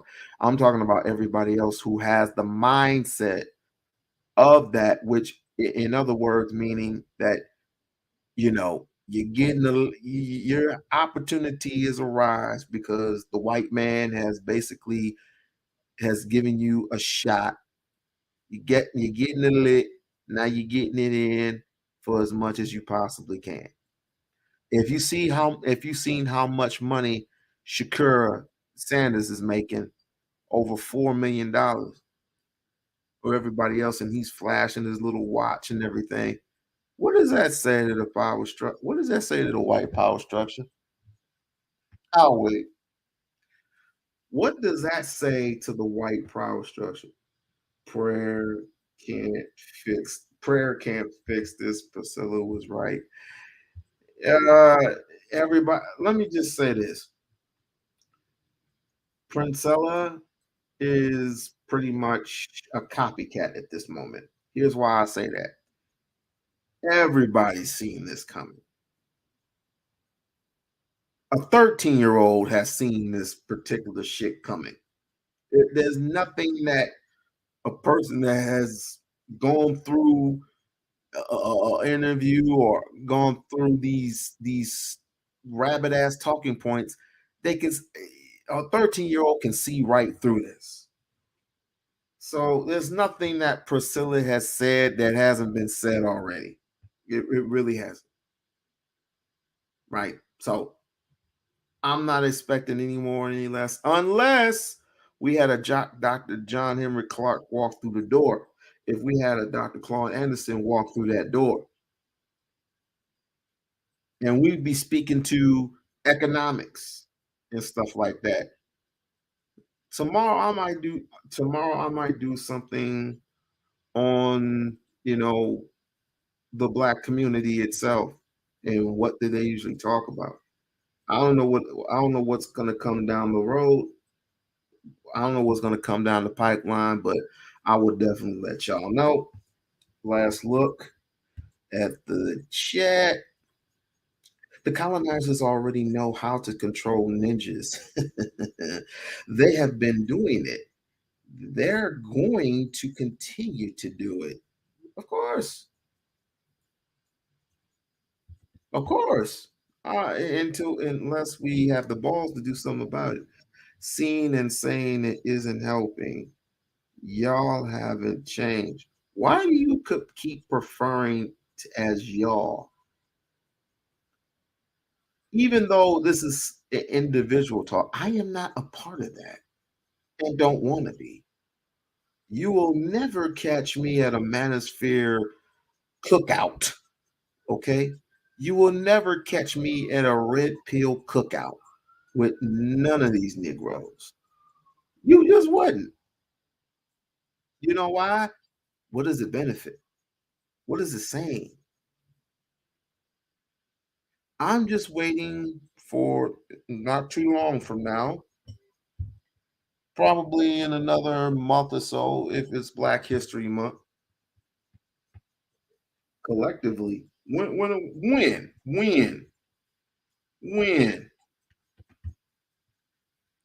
Me, you gotta talk one on one.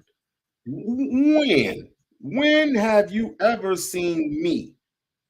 Now, all right, man. Thanks for stopping by. When have you now back to you?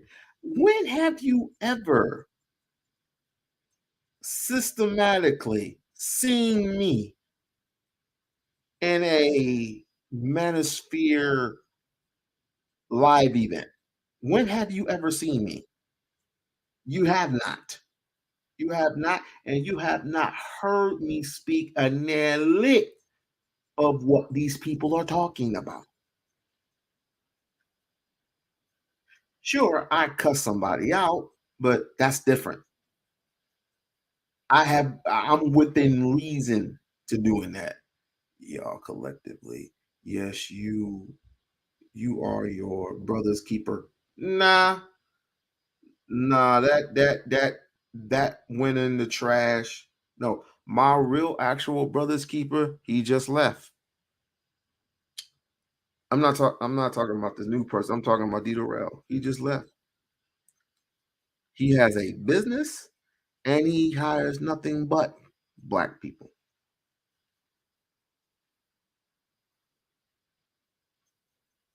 I saw something else. You didn't see me.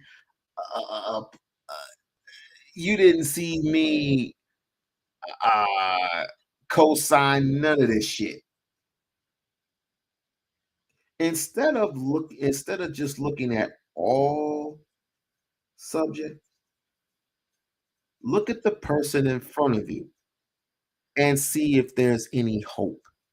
If there's no hope, then okay, I'm with you. Screw it. It is what it is. But if a person is well proven to not only hold accountable men, Black men, but Black women as well, then there should be some sign of hope. But I'm not going to hold y'all. Miss Nebraska, I got a few minutes, Miss Nebraska. How you been, Miss Nebraska? How's it going, Miss Nebraska? I have never. Miss Nebraska, I don't know how long you've been over here at the We-On-Loc channel, but I just want to ask you a question. Have I ever screamed out any manosphere, any red pill talking points towards a woman? Have I ever done that? And I'll let you marinate on that one. But the Deion Sanders effect, everybody's got to have it. Every Black man's got to get it.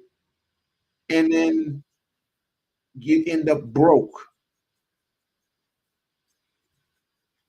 You just end up broke, right? And now you're asking for more. I am not. Okay. I am even not even considered manosphere. I am me. Literally, I am me. You see how I acted No, when you she. have not.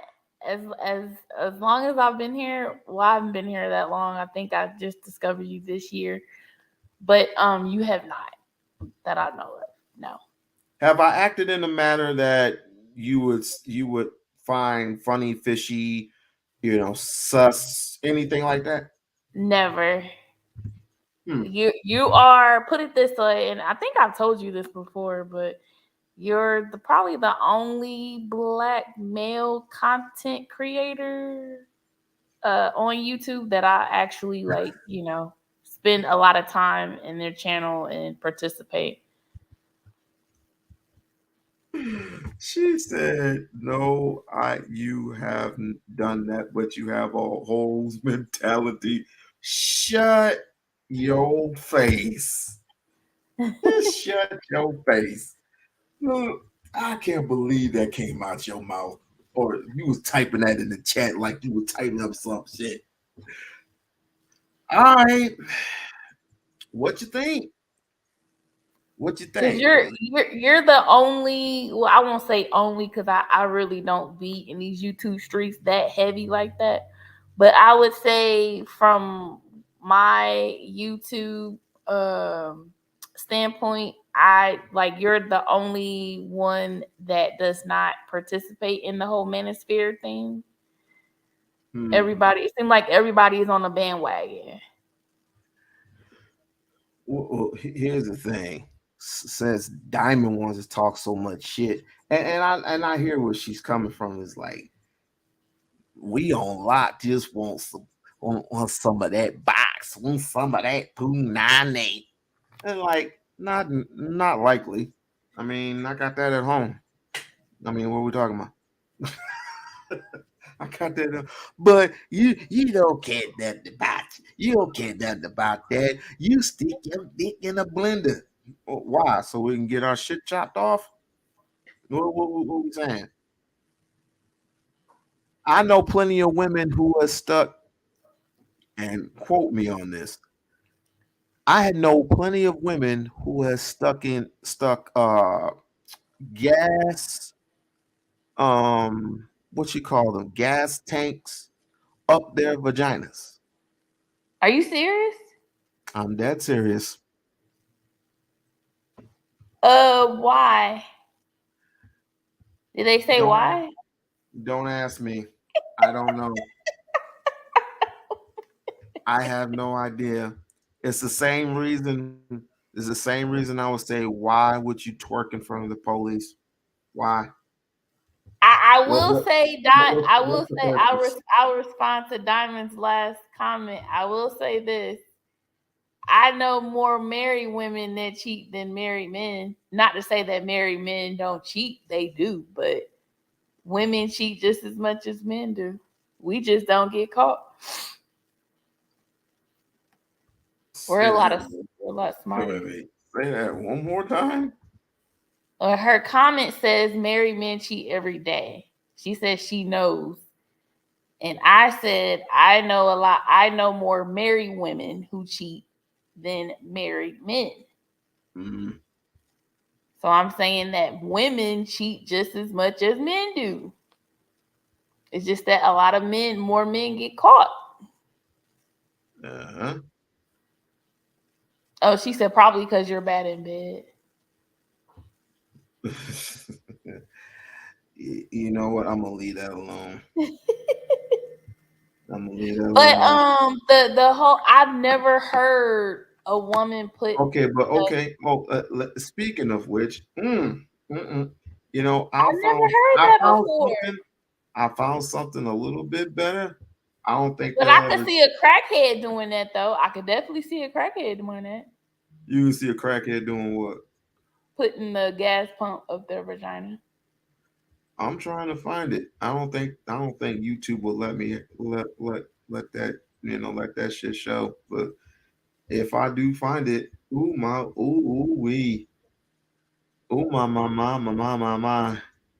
Cause wouldn't their vagina burn? I'm like, yeah. Yeah. No, you know where you can find that? World Star.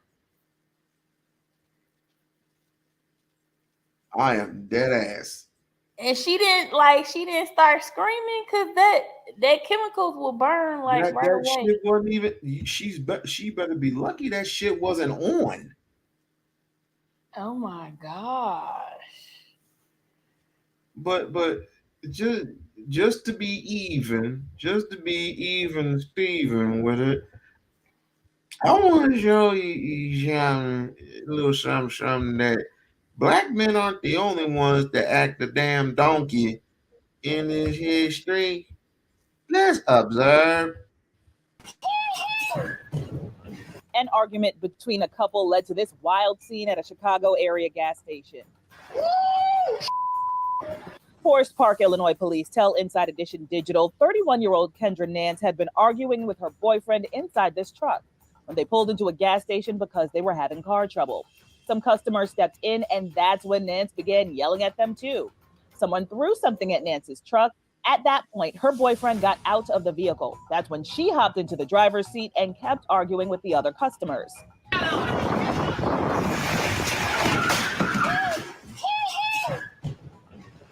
Nance then drove her truck right into the vehicle of the person with whom she was arguing, dragging her boyfriend along the way, speeding off and flipping the truck over barely a block away. Damn! He got right out. Through all of this, Nance's boyfriend was still arguing at the gas station. Both tried running away. Cops caught up with them. The pair was taken to the hospital. Neither reported any injuries. Now they both have more than just minor car issues. Police arrested Nance. She was hit with several charges, including 2 counts of aggravated assault and not having. That looked like James Brown's daughter. Hey!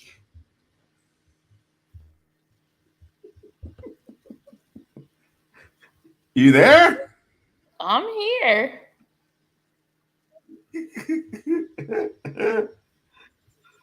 And she ain't got no. I'm surprised you don't got no smoke, Diamond. What's up? I'm surprised you ain't got no smoke. Now I have to deliver. I'm sorry. I'm gonna have to deliver this one. Oh my God. What did I say?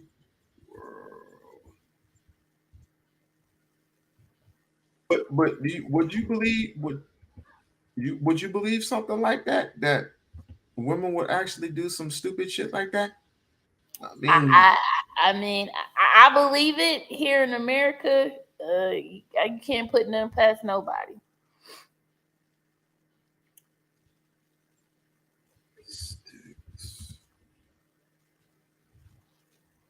I can't put it past anybody either.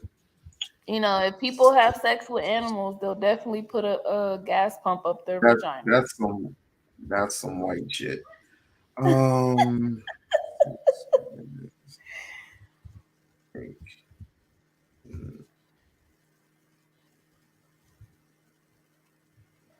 Maybe I could put it in like that. Let me see.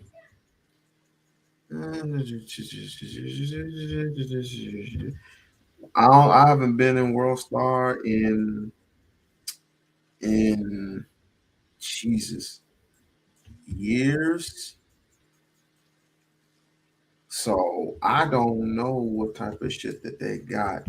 I mean, they got a million of these other things going on. But this is what happens when you get drunk, right? This is what happens when you get drunk, high, and all this other unnecessary stuff.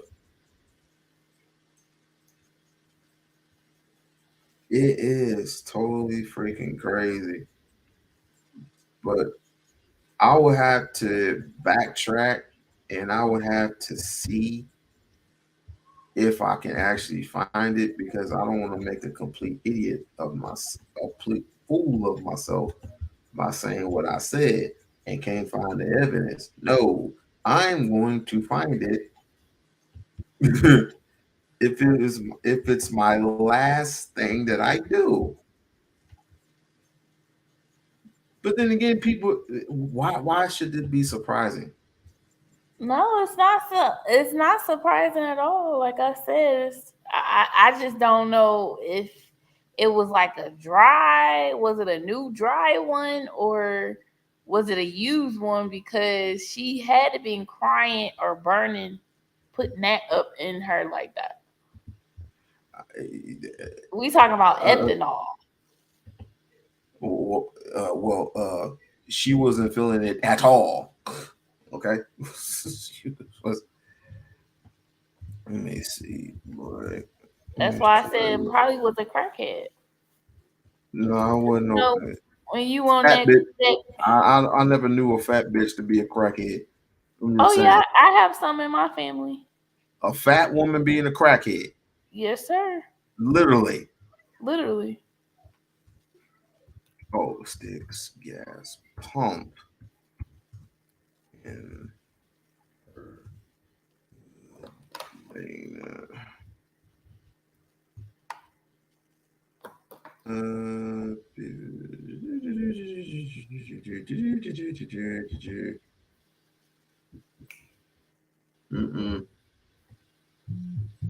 because if I turn the doggone thing on, flame on, and it's burning you up from the inside, and then they literally got to perform some type of surgery on you. That sounds very painful. It is.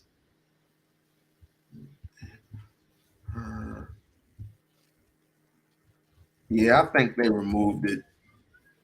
Oh no! Wait! Ah, found it. But I don't Can know. you send that to me, please? I will definitely send it to you. Hold on, let me put my IG in the chat. Hold on, nigga. Oh my god. I found it. Wait, where do I put the thing at? Yo. Shoot that to my DMs, please. I definitely will, ma'am. Hold on. Okay, this is your IG. I will definitely do that. Hold on. People now you're gonna be like, you are how the you're gonna be like, how in the hell?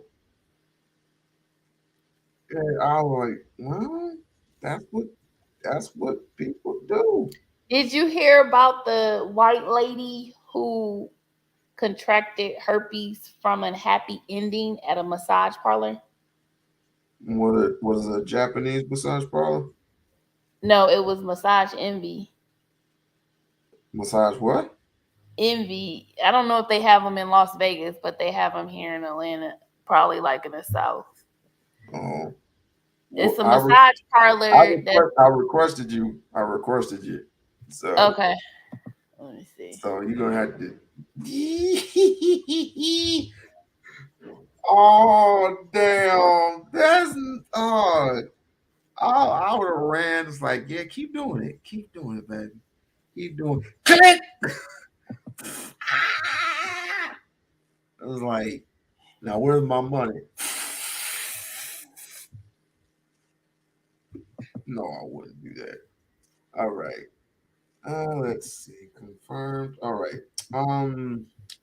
Let's see here. Let me see here. Oh yeah. Okay. I know I can do it this way. So I can definitely. I'll have to.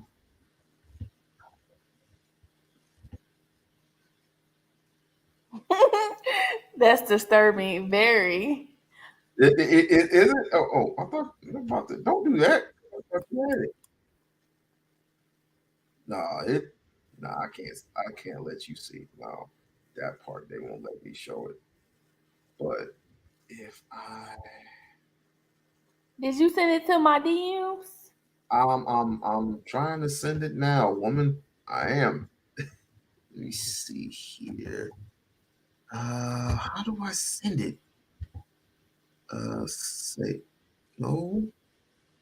Save image. I like. No, can't save it like that. Because it's basically a porn site.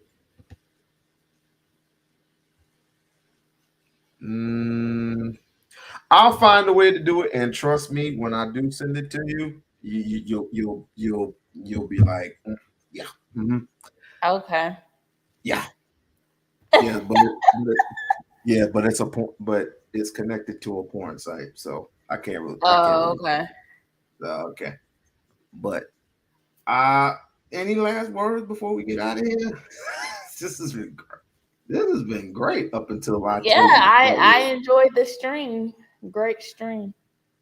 Yeah, this was great up until the part where I actually told you that she slipped the glass pump up the girl's vagina part, and people won't believe it. But you gotta search for it yourself. I mean, I don't know why people won't believe it because I mean, women put dirty stuff up their vaginas all the time. You put money up there. Money has bacteria. They put dirty penises up there. They put, food up there. Well, is the food washed? Well, the dirty penises obviously ain't washed.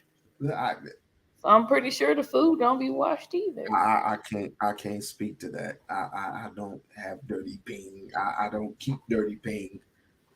Before I enter into the room, I must be fresh and so clean. Even if I had to put a little talcum powder on that mother. I have to put a little talcum powder on that mother. That's what I do. But I'm gonna go ahead and end this stream, and I will see you guys on Sunday. Peace out, everybody. Peace. Oh, and don't forget to like and subscribe to the channel. You crazy. We-On-Loc nights. And please become a member of the We-On-Loc Nation channel. Peace and air grace.